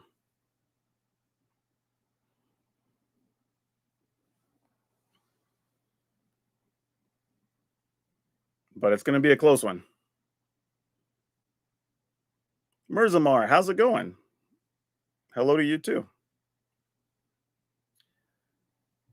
Opponent's giving this one a good long think. We'll see what happens. Well, they found their mana. Spirited Companion will be a solid blocker here. And they get a card. Oh, 2 cards, actually. Yeah, because Companion draws one. Oh man. Yep. They found one of them. Yep, that's unfortunate. All right. Good news is though, we get to attack here and they're chump blocking, so it's whatever. All right. I think we just go for it here, and if they have another exile removal, then tough life for us.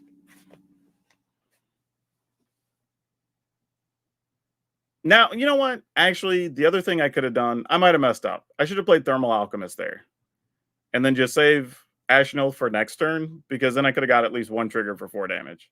I didn't actually have to put Ashnil out at risk like this. It didn't matter. They didn't have an answer there. But I do think, yeah, that was plenty fun.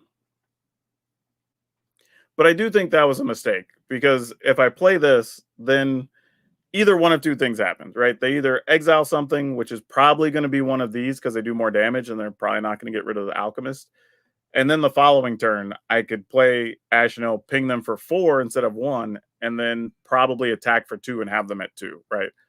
Or they sweep the board and then I just have an Ashnel as a 4/4 after that. Like either way is probably better than just running this out there. Just something to think about. Maybe Circle is being ran because vampires are making good comeback. I mean, maybe. Like, I don't know. I haven't seen that many vampire decks, but like, I don't know if it's even then. Don't you only get the benefit if like they try to cast another vampire the same name or something? It's like very small. I think they're just playing it as another removal spell because it only costs 2. And there are a lot of like if you're playing against mono red or mono white or something, like it is still a really good card. It just for some reason left the metagame for a minute. Okay, yeah, we'll keep this. This is a pile of removal cards. Question is, will they get to remove all the things we want to? Come on, deck. Untap red source. That's what we want. Oh, the deck does not care what I want. So, decision to be made here. What do I want to throw away? Because either of these is just going to die. We know that. Boy, I think mostly I'm going to play a 2 mana thing here just because I want the option of being able to play 2 spells next turn. Oh, it didn't even die. Well, maybe it's Liliana then. No, that's not. Well, you know what? Their hand could be. Well, I wasn't thinking that, but that's not bad for us either. I was thinking possibly it could be the virtue of whatever persistence, and since it's only sorcery speed. But now we have real decisions to make. So we could deal 2, 3, 4, 5, 6, 7, 8, 9, 10. And then they'll take 1 that's 11, so we'll be at 8. We'll do this instead, I think. And I'll save the burn spells for other stuff. I won't get too greedy here. Shoot the opponent so we can get some extra card value possibly next turn. All right, opponent goes to 11, down to 10.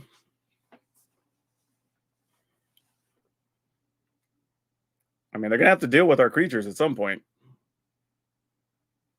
Oh, poor bat. You are not going to get to do a lot here, friend.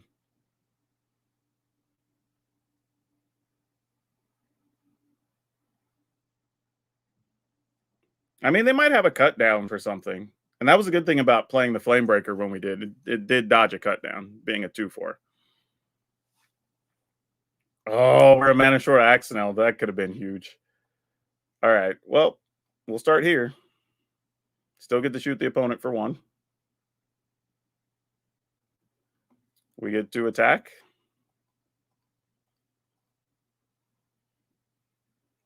And then we just well, I don't even know if we could wait to shoot the opponent, I guess. Oh, that's going to be on the stack. Never mind. They'll just take the damage because they got to take 3 here.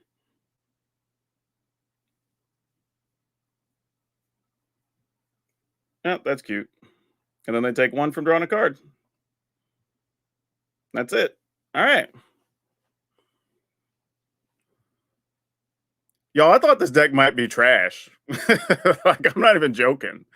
I was like, it's just been sitting there. I'm like, this seems like a cute thing to do. And it's just killing even without getting Ashenil into play, which wasn't the intention, but it's working, I guess.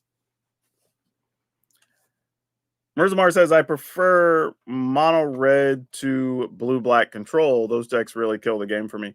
Yeah, and that's what I'm saying. It kind of depends, right? On like what level of interaction do you like or not like playing against?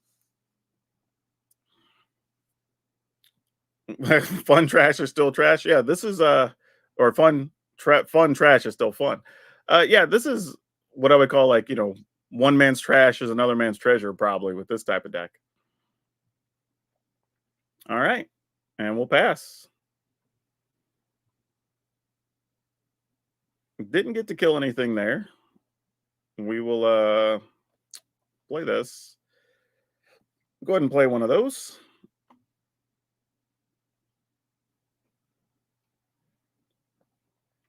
And opponent still did not play anything. So now I feel like there's a puzzle we have to figure out. Is this some control type deck that's wanting to play like Elspeth Smite? And do we, you know what? I'm going to pass till I figure that out. I'm giving up a point of damage here. So if my opponent's at 1 when the game's over, it's my fault. But okay, they're not that kind of deck. We at least got the information we wanted. Like, that's the important thing, which is understanding what we're up against first, because I had no idea.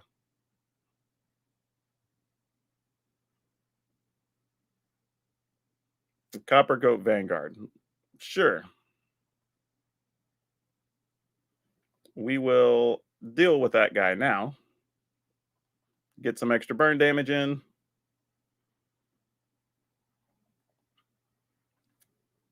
Excellent.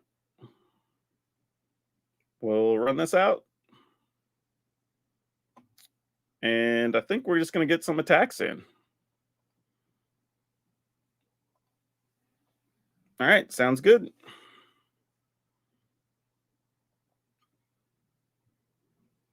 Thalia. Sure. You have a Thalia. And you have another Coppercoat Vanguard. Excellent.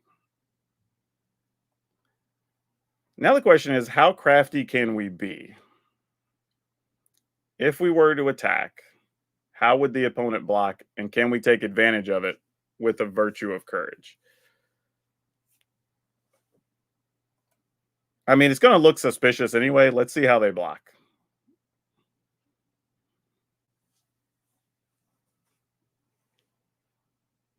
I mean, I've got 2 cards. There's no way you just...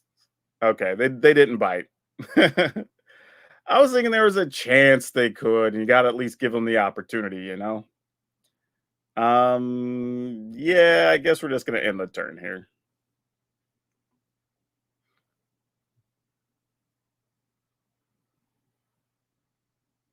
Recruitment officer. Yeah, that's a thing.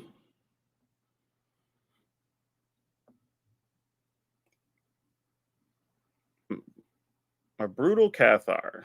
How much do we care about? I don't think we can afford to kill a Cathar here. I think we still have to kill something else. All right, let's shoot the opponent. That resolves. There's always the trickery thing of just like, we could get rid of the Cathar to get a blocker back, but here it doesn't really do much. Opponent's being real careful here. They're playing around stuff very well. I'm going to go ahead and make 2 blockers here and spend 1 to block the recruiters, the reinforcements. All right. Oh, deck. You are not doing us any favors, friend. All right. Well, we'll kill this just so we're taking less damage.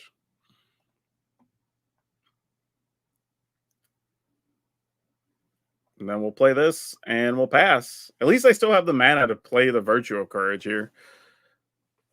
But options are going to start getting slim real fast.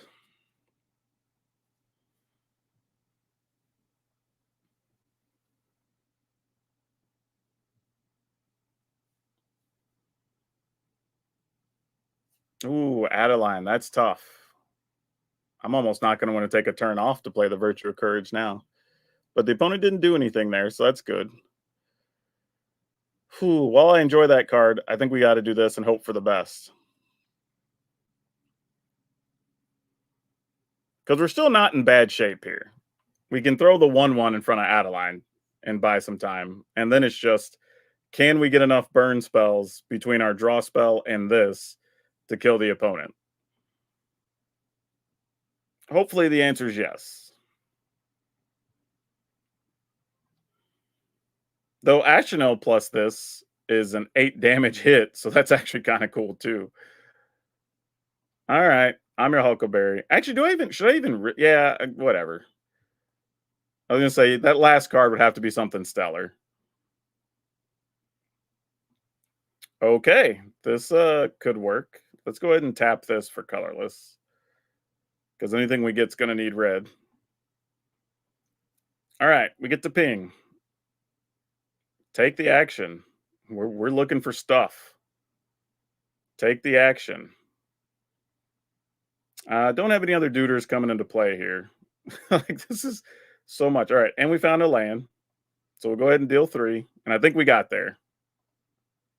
Yep, opponent says GG. We got the cycle going. Yeah, I'll look at cards. Why not? Awesome. And we just play this. Wow. I'll take it. This is dumb. Like why are we winning games with this? Like normally, if you see this board, if I showed you this picture when the opponent had like 9 or 11 life or whatever that was when we started the turn, I'd have been like, yeah, obviously we're going to start losing this game on the next turn. And then somehow that just wasn't a thing. Like this is crazy. Yeah, this is silly. I'm into it. It just doesn't feel like it should be winning. But hey, I'll take it.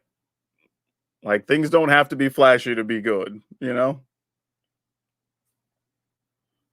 This is amusing though.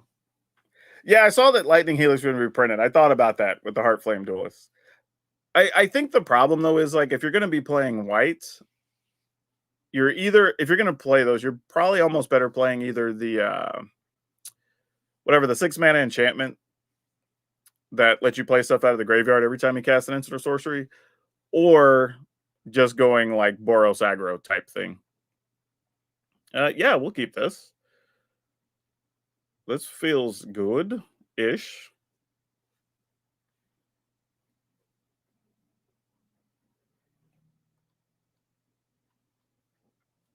So they've got a dinosaur, and they have damnation sleeves. So that means they're playing Jund. I remember at one point I did do that. Like, I wonder what are the odds? Okay, well, they might just be playing dinosaurs. That could be real. All right. Let's see what we can do. Actually, if they got a couple of early chomps, this could be tough. Ooh, man, I never wanted a removal spell worse than I wanted one right there. What are we gonna do? I think we just do this. And hope that we can deal enough direct damage over a couple of turns. I think that's our only real chance here. Because we didn't get you really want burn spells to stop their early mana creatures, whether it's that or the paleontologist or whatever. And when you don't get those, things start to suck real bad.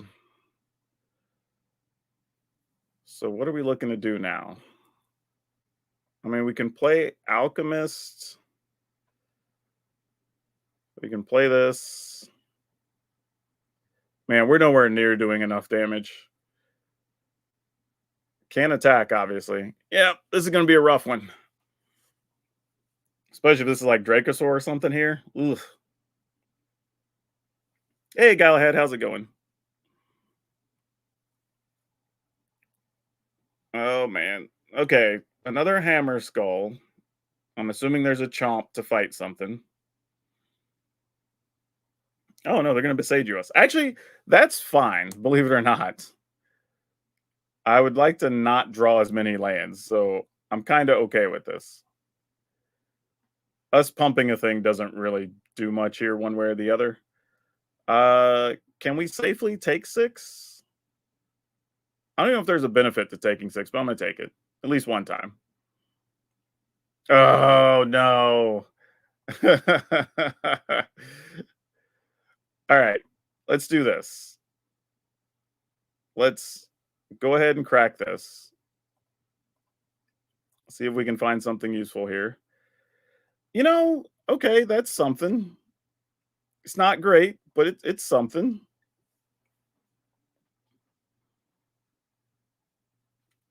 Alright. I mean, opponent's still at 16. We're gonna have to go on a sick run off the top of the library to get there at this point.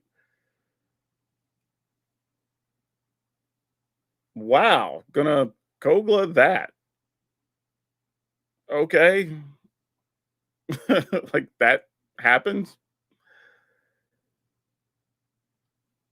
Little surprised, honestly, they didn't play something else there, but, I mean, it does take away a chump blocker here. Now, this is interesting because if we do get a removal spell, we might be able to kill the opponent next turn, right? Because we can kill that. They would take 2, 3, 4, 5, 6, 7, 8. No, we'd still 9, 10. Still wouldn't be enough. Damn. All right. Well, we'll chump block one of them. Oh, wait. We're actually going to deal another point to them here. Nah, I think we still would have been short. Well, that does something.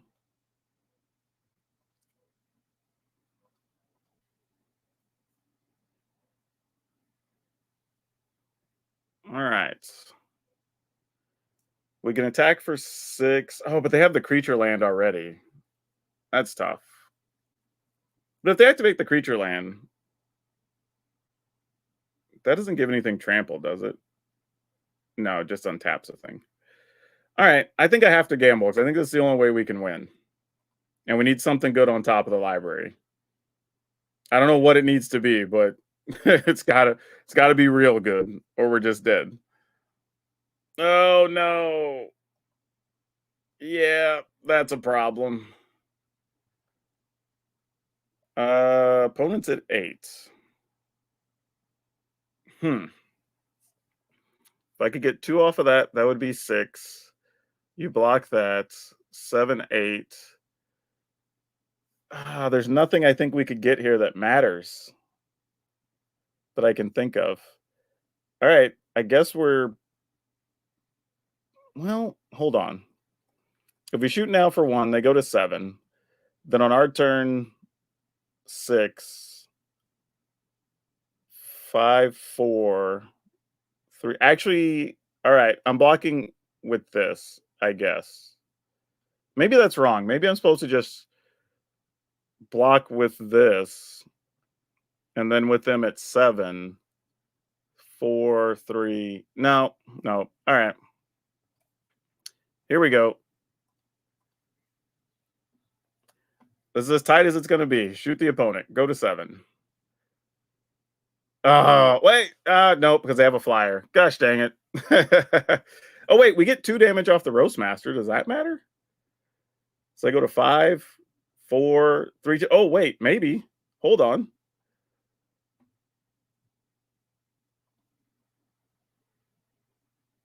So I go to 5.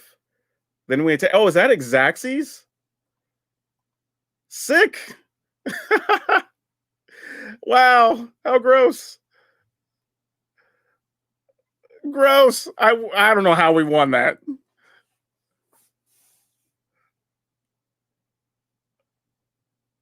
How do we win? Even Roastmaster's junky butt managed to pull a win. That's so crazy. I don't even understand. Like, I don't what's even happening.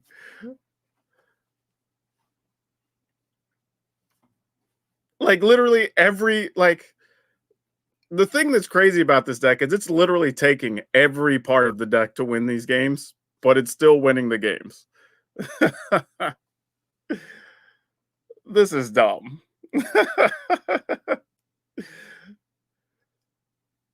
I feel like the opponent's deck did everything it wanted to do, and we just sat there forever, and then we just did like 10 damage and killed the opponent at the end. Like that doesn't even barely make sense.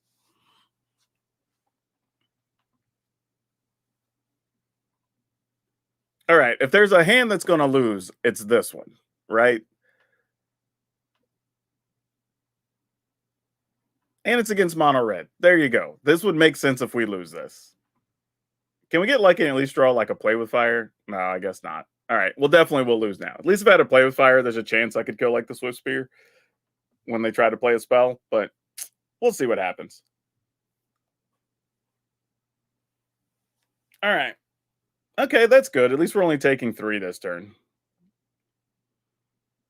I mean, could have been worse. There's the play with fire is late.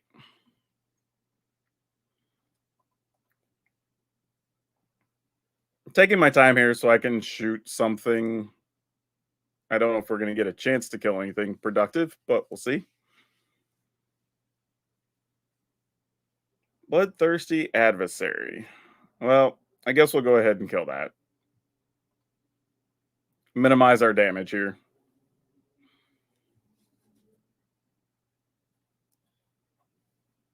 All right. Then we'll play. Ooh, actually, I don't know if we play Alchemist here. I think we just leave our burn spells up. Actually, I'll play this right now just to kill that. And then pass a turn. I mean, this is probably where they're just going to play Godric, and I can't kill a Godric here. I'll have to kill it next turn, but it's fine.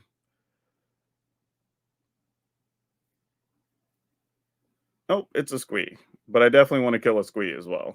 So that works out fine, I guess.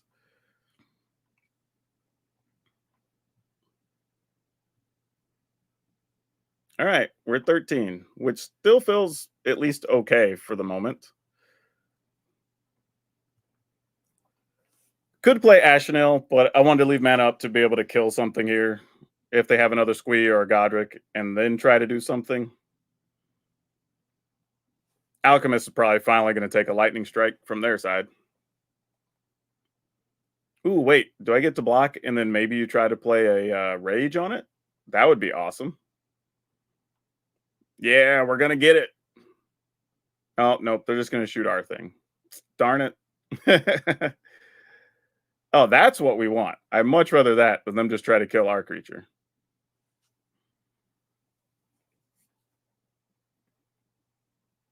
Yeah, if we lose the Alchemist anyway, we don't really care. This was being put out there almost as bait in a way. All right, so we go to 11. I'm making you want to get back into mono red. Well, at least this doesn't play like the normal mono red decks, so this is a bit different. Okay, and we got a backup Ashenale. Now we're talking.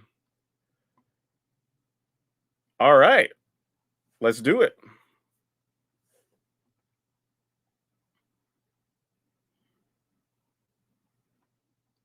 And you all watch Google Foods? We're just like, let's do eat. That's what this feels like. Oh man, am I gonna have to trade my Ashenale? I bet I am. That's a shame. I mean, I'm still gonna do it though. Shoot the opponent while we can. Get that big 4 ball in there, and then we'll just block. And then we're just gonna play another Ashenale. Because ooh, can't quite take advantage of that. This taps for red, right? Okay, cool. All right. If the opponent doesn't kill our Ashenale, I think we can kill them next turn. 4, 8, 12, 16. Yeah. They have to kill Ashenale here. And they only have 1 card in the Squee. And we don't even have to block if we don't want to.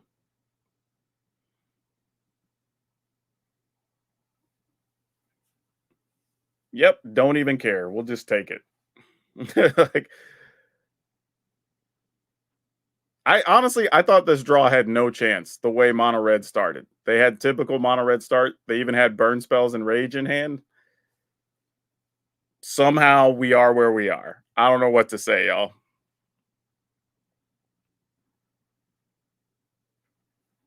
Yep, here comes a squeak, and that leaves 3 cards in the yard. Sure. Attacking gains them nothing. So we shoot the opponent. Oh, we got it all. All right, cool. Shoot the opponents. Shoot the opponents. Shoot the opponents. Shoot the opponents. All right, cool. Like,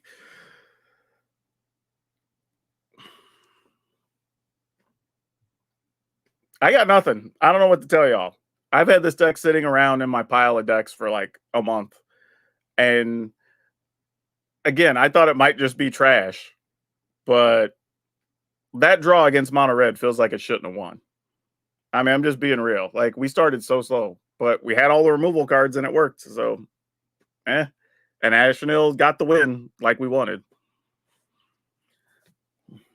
I don't know what to say, people. Like, we just rolled through, what is that, 6 or 7 games? And 3 of them were kind of close. The others felt like blowouts. And I mean, there's no way this is a better version of mono red, right? This can't be the case.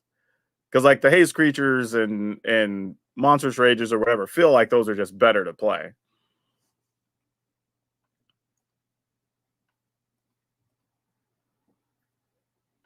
Okay, we're gonna keep this.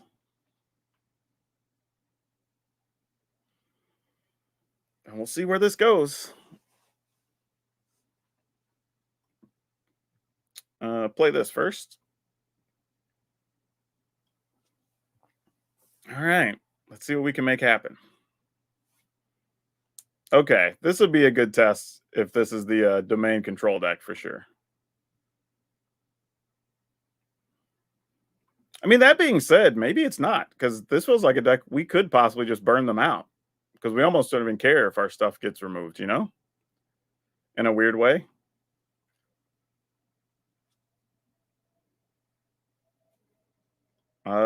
Yeah, Alchemist, you seem cool, I guess.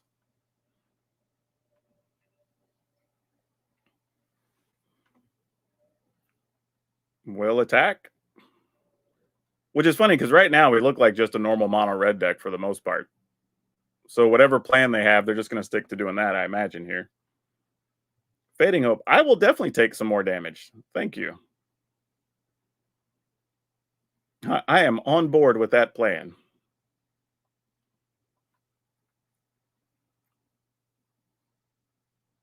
All right, get some more damage in there. I take a none. Oh, that's even better here. I am just going to do this. And I'm going to attack with this. I think we're going to take our time in case they're playing like depopulators. Oh, wait, I just played that. What am I doing? In case they have like depopulate or something. If they don't, that's just going to be game, right? Because they're going to take 2 during their upkeep. Yeah, Turtle ain't cutting it, but Turtle does block though.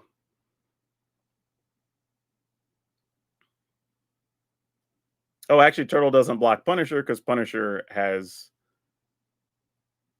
cool keywords on it. So yeah, they take 3 and then 3.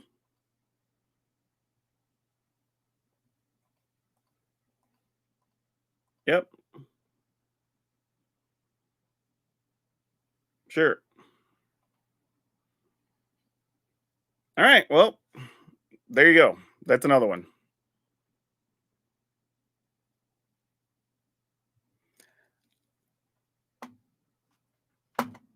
I don't know what's happening. I really wish I had an explanation for y'all right now. Because this, like, feels dumb. I'm not gonna lie. Like, this feels kind of stupid. I mean, really.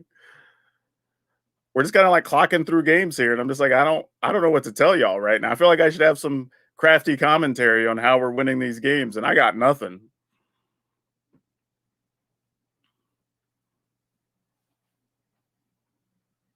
Okay, we'll keep it. Yeah, get wrecked current meta. That's what this feels like. Just gonna do our thing, and we'll see what happens. All right, another mono red deck.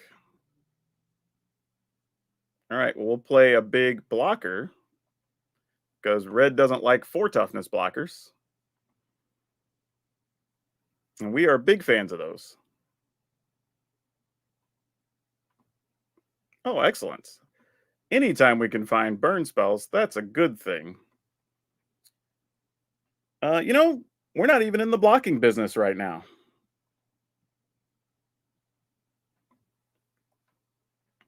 I am going to play this because that's 2 points.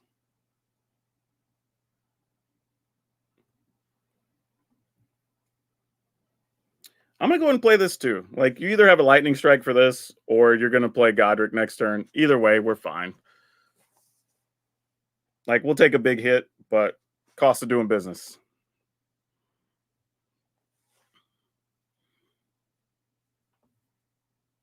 Oh, it was a squee. Not quite a Godric, but still rough.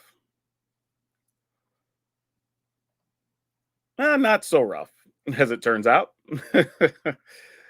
All right. What's the plan here? We attack. Opponent goes to 9. We shoot a squee. They go to 8. We shoot a creature. They go to 7. And then we have a point and a point. All right. I could live with that, I guess.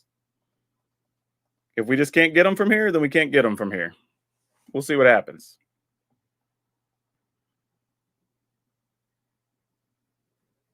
We'll see what everybody's plan is here.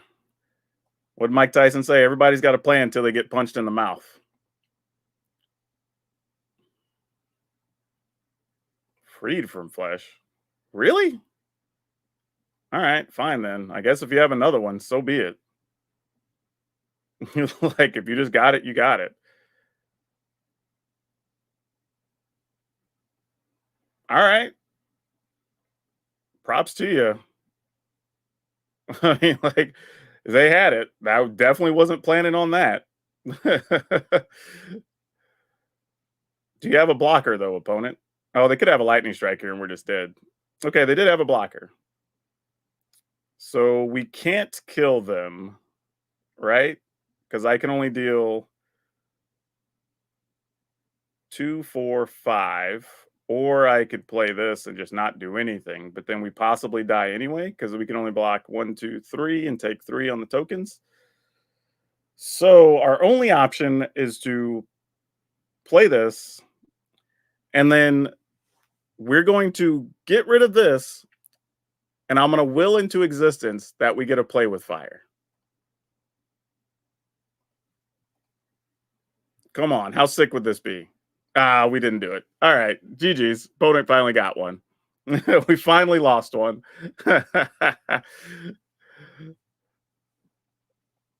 Let me tell you though, if we real talk, if we'd have got to play with fire there, I would have just that's it. I would have retired. That would have been the craziest thing. Like, and for real, the only reason we lost is because I tried to kill the squee, and they happened to have both free from flesh, which I hadn't seen anybody playing, and monstrous rage. Now, there is a world where, being honest, I could have probably just taken the damage anyway, if we're being serious, and then just shoot them directly. Because if I'd have just shot them with the whatever that was, 5 damage that I wasted, 4 damage, like could have had enough to attack there and kill them. So the real plan probably should have just been let them attack. If they don't have anything to play, if they were playing blockers, get rid of the blockers.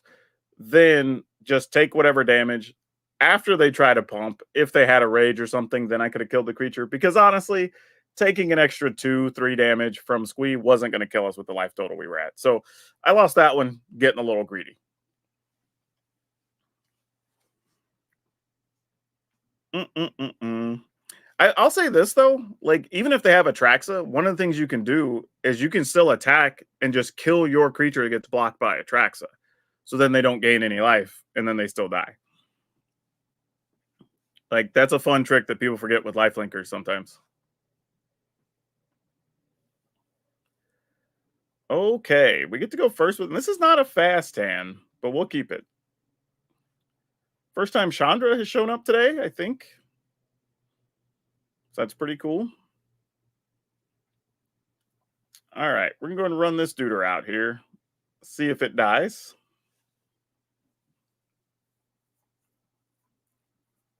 What do I feel like this is gonna be dinosaurs?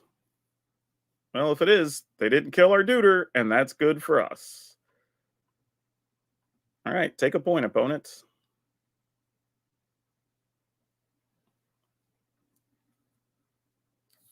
I am going to plus to, yeah, just deal a damage. And I don't think they have anything they're going to flash in here, so I think we're fine. I don't know. Maybe they're just going to lightning strike something. All right. Yeah, this is setting up to be pretty strong. Stormseeker, sure, go after Chandra. Sounds great.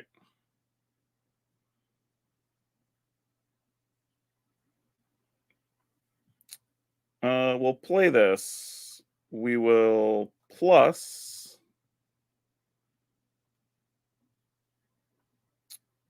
Think I'm going to play this.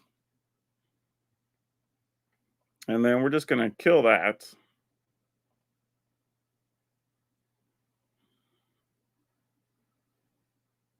Get in for another point. All right.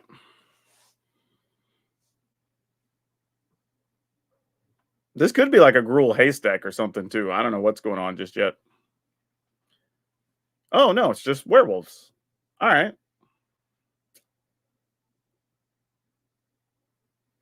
Wasn't even thinking about all that.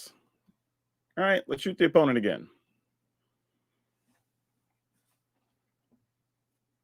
Let's attempt to kill this. Shoot the opponent. I mean, go ahead and save it. I was gonna say that makes sense. All right, play a land. Play this thing. Okay, pass the turn.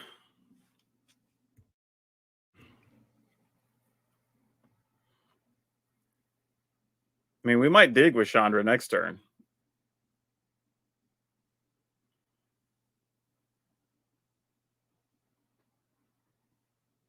I mean, they have access to a lot of mana here, so let's just see what they want to do. Alana and Elena. Okay, well, clock's ticking now. That's basically what that means. And they're going to get another mana. Also means our attacking shenanigans are basically over unless we find a lightning strike. Yeah, if you have some way to give that thing trample, then so be it. Chandra's just going to have a bad day. Mark Laporte says, I love all your content. Thank you so much, friend. Because I definitely put out a lot of it. Hope y'all have been enjoying the shorts I've been putting out. Guy I've been working with has been doing really good job kind of bringing the concepts that I have for silly shorts to life. So I'm very thankful for him. All right, shoot the opponent down to 11. All right, deck, we need to make some things happen here. Okay, that kind of sort of counts. Let's dig, see what we can find. Hopefully we're not wasting an Ashenel here when we do this. Well, we got rid of a land. That's fine. Like we can live with losing that. All right. If we attack, we just lose a land effectively. All right, we're gonna pass. This is so tough.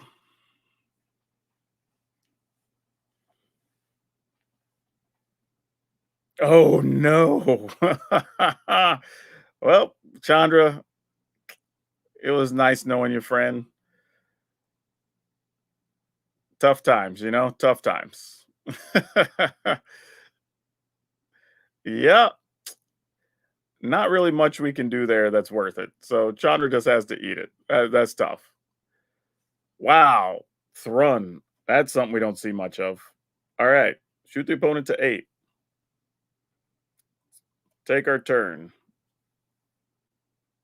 Um, okay, so this is 2, 3, 4 damage. Yeah, we're gonna take a lot next turn. At least 7 and trample. Hmm. I think we can wait. Let's go ahead and pass. Oh, I forgot. That turns into a 5/5. I should have just cast a spell. Gosh dang it. That was stupid. Forgot we were playing against dinosaurs. I was focused on Alana, Lena, and Thrun. Now I could die. Okay, that doesn't get us killed, so that's fine, I guess. Still a lot of damage, though. Because that's 12, 13, 14, 15, 16. And if they have something to pump it otherwise. Oh, because Arlen herself. Ugh. Yeah, that sucks. Yeah, I goofed up.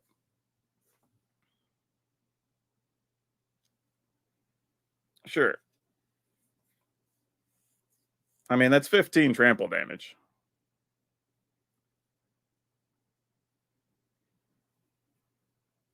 All right. We're obviously going to block the Uvenwald 5/5. Question is, do I block with the Thermal Alchemist or do I block with the land? I think I block with the land because I won't have a way to activate both lands and still do what I want to do here. All right, so we're going to block.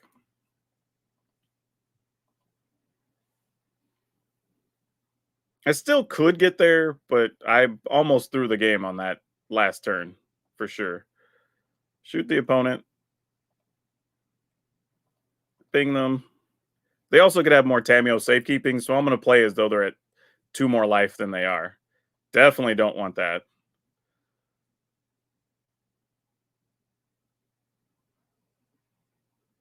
Shoot them again, so they go to 3.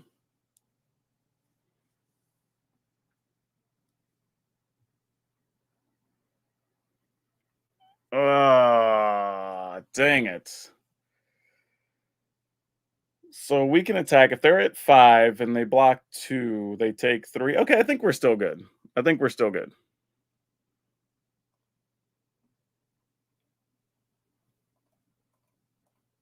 Because we attack, all in.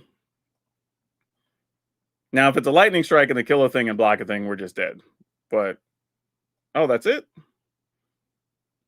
Okay, then we were way closer than we thought. Okay, well, I didn't really get to sell that game. Cool.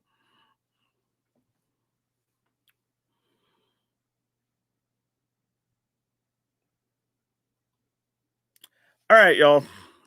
Here's yeah. Um this one's a head scratcher for me. I don't wow. I don't even know what to say or what to do here. Okay, so here's the thing. This deck went, what was that? 7-1 or 8-1, whatever that ended up being, which is really, really dumb. I don't think this deck is that good. I feel like we got a little bit lucky in at least 2 of those games. And I almost screwed up the last one and sold it off, really. But we ended up winning that, so I guess it's fine. But could have been worse. I will say this though.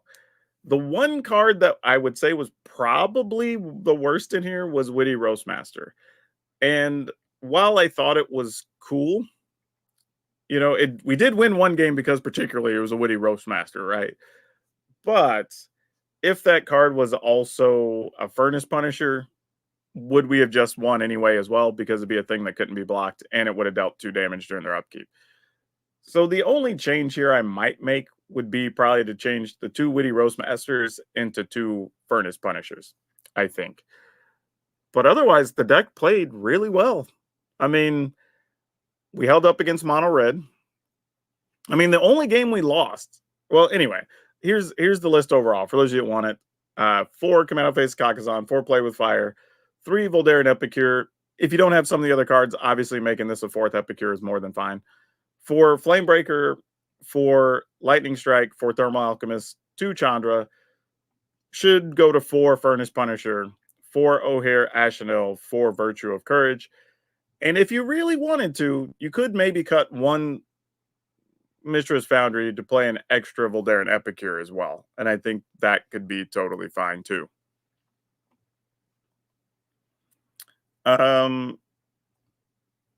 Tyrell says, in the same vein, I broke out an old Esper Super Friends build I was using earlier this season, currently 4-0.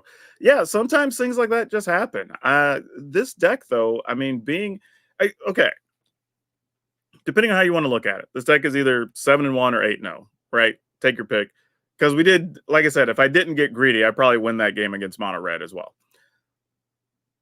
But this is kind of a crazy, crazy situation because this shouldn't have been that good.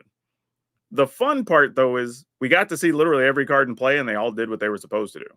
So I'm not mad at it. It's just weird that it went down the way it did, and crazy fun comebacks. You know, that game against the dinosaurs where we just top decked the Sokenzen to get that done. That was cool. You know, that last one where we just like same thing on a Sokenzen, got in for exact damage. We had the game where we chained off with the Virtue of Courage and all the triggers and whatever, and that was cool. So just like a lot of things were going on with this deck that make it play a bit differently. I mean, I called the deck Maximum Ashenal, but maybe it really was. I was not expecting this. This was I don't, you know what? I think that's where we're even going to wrap up the stream. I don't think I'm gonna do anything else to this. This was solid. That's all I can say. This was solid. But yeah, okay. I'll go into a little bit more in depth on the video, but I'm gonna edit this and turn it into video for tomorrow. But this is wild. I mean, what is that? What is winning what 7 out of the 8 games or 8 out of the 9 games is like almost a 90% win percentage. And here's the thing. Sometimes people want to say like, the deck wasn't really that good. You probably did this or did that or whatever. And it's like, why would I though? Right? Like, I'm not gaining anything by messing with the results or anything. Like, that's silly. But to even do it live on stream, it's like there's witnesses.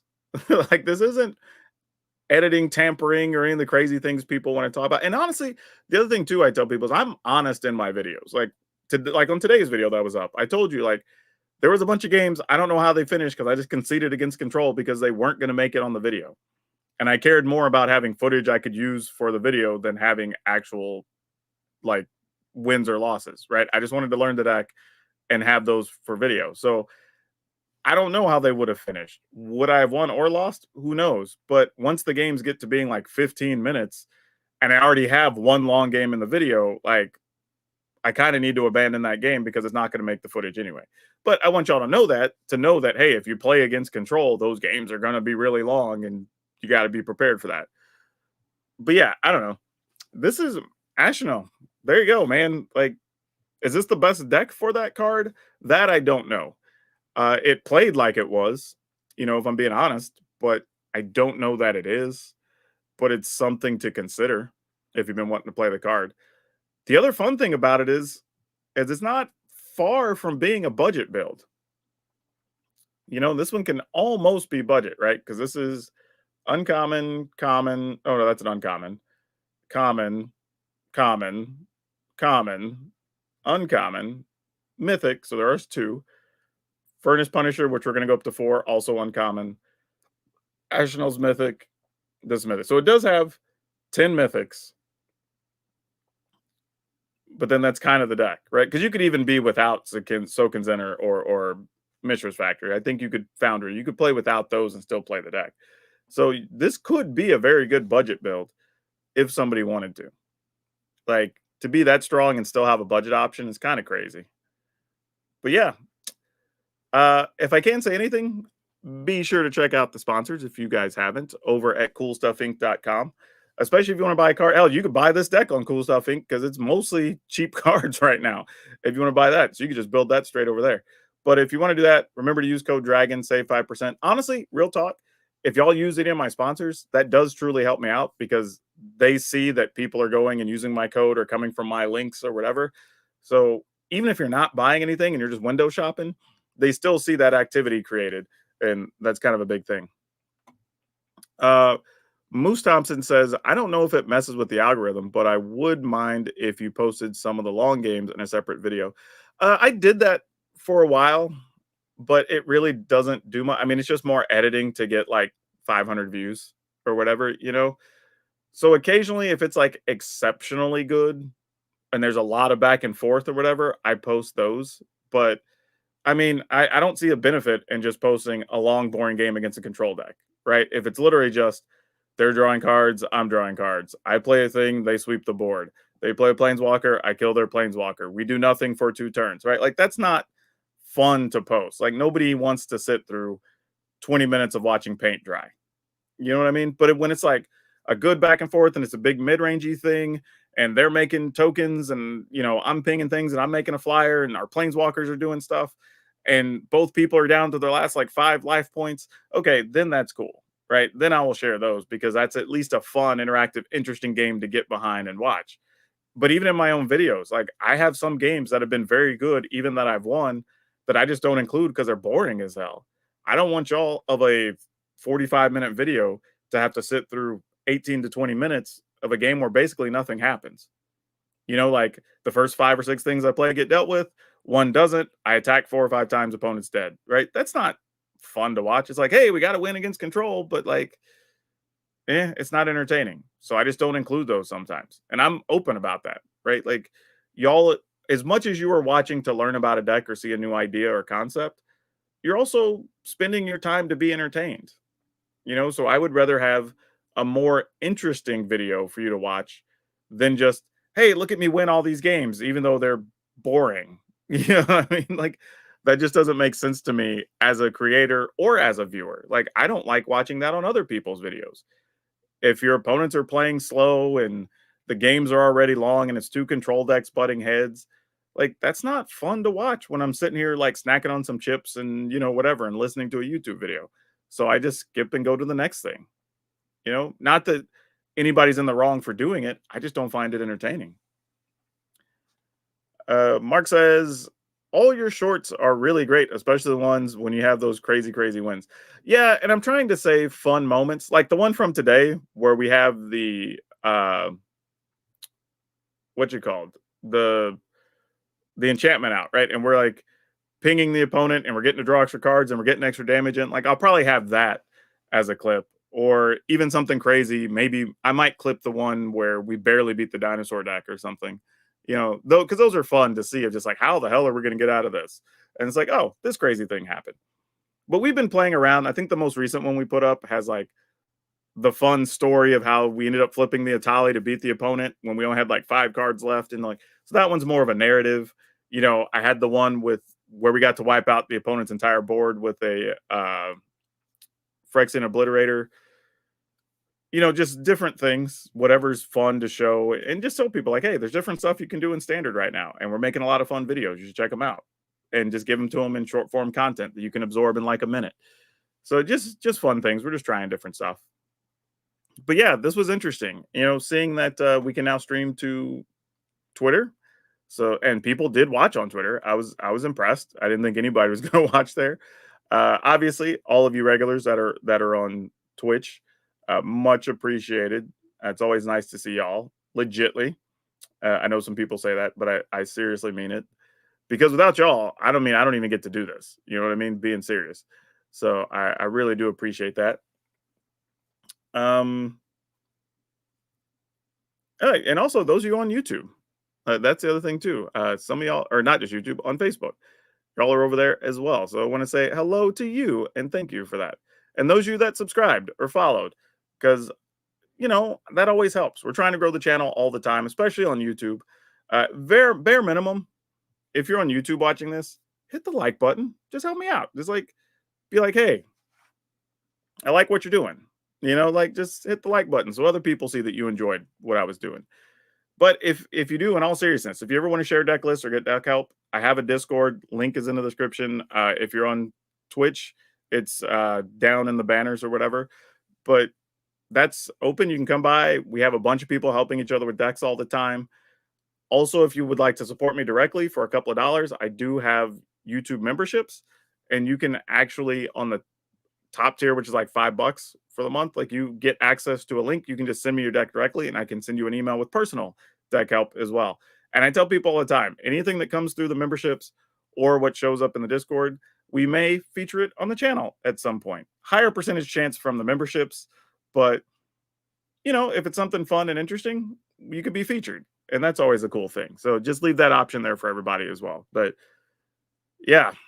Um, a Twitter stream? Yeah, I didn't even know Twitter was a real thing either that you could stream on. So like I just found out earlier today and tried it. Tyrell says, I hadn't seen your content pop up lately despite having notifications on. It was only after watching the Obliterator short that the content started coming back. Yeah, that's a weird thing that happens sometimes. The way YouTube works is sometimes if you haven't watched somebody's thing in the last couple of instances it popped up and you've watched a bunch of other stuff, it will try to prioritize the things that it thinks you are most interested in at that point. Because, and to be fair to YouTube, sometimes people's interests change, right? You might have just been checking out Magic for a while, but now you're interested because it's football season or basketball season and you're watching more of that, right? So it'll share more of that with you. And then after you've watched most of the new things from the people you watch, it's like, hey, here's this other person you've watched before. They have some new content. It's like sometimes they won't show up. And that's kind of the benefit of shorts, though, is by putting those out there, if those start showing up to people and they're watching more of our shorts, when they go to watch long form videos, then the long form videos will now show up to them more regularly in their queue. So only thing I tell people is best you can do is like the stuff, subscribe, hit the notification bell. It increases the odds that you'll see that when I have something new. But beyond that, there's really nothing else I can do to help. It's a little disappointing, but I get it. It's how the system works. But anyway, y'all, yeah, I'm gonna grab a snack and I'm gonna go figure out how I'm gonna piece this video together around this absurd deck we just played. Because I don't get it. I don't get it. But this was a fun one. I'm not gonna lie. It was fun to play and felt way more interesting than just the average mono red decks. So we'll see what we can put together for the next day. Because obviously, I have a pile of things messing around with. I want to play the new mono white toxic deck that's going around. I think that's going to show up. I'm thinking about revisiting the old budget prowess deck because I haven't played that in a minute. I have a new Azorius artifacts I want to look at. So yeah, we've got videos at least through the next week already queued up. So there's going to be a lot of stuff coming. And yeah, if you haven't checked it out, I've been posting the podcast on the YouTube channel as well. So you can check that out. If you want to just keep up with like random gaming and Magic news, what I like to tell people is to talk about more of the serious issues that pop up other than just like, hey, here's this set got previewed this week. We talk about a lot of the more interesting things and deeper things. So if you want to check that out, that's something too. But anyway, I appreciate y'all. This was good. We had like 50, 60 people between all the things. So that's really neat. It was kind of just an impromptu afternoon stream. So I'm glad y'all watch it. And my goofy thumbnail brought people in. So thank you. But yeah, I'm going to go. Be sure to check out all the videos, all the good stuff. Like, subscribe, wherever you're at. I appreciate every one of y'all. Y'all know the drill. Wherever you're watching, whenever you're watching. Good morning, good afternoon, good evening, and good night. Please remember to take care of yourselves and your family. But most importantly, remember to be awesome and be awesome to each other. Because I think we forget that sometimes.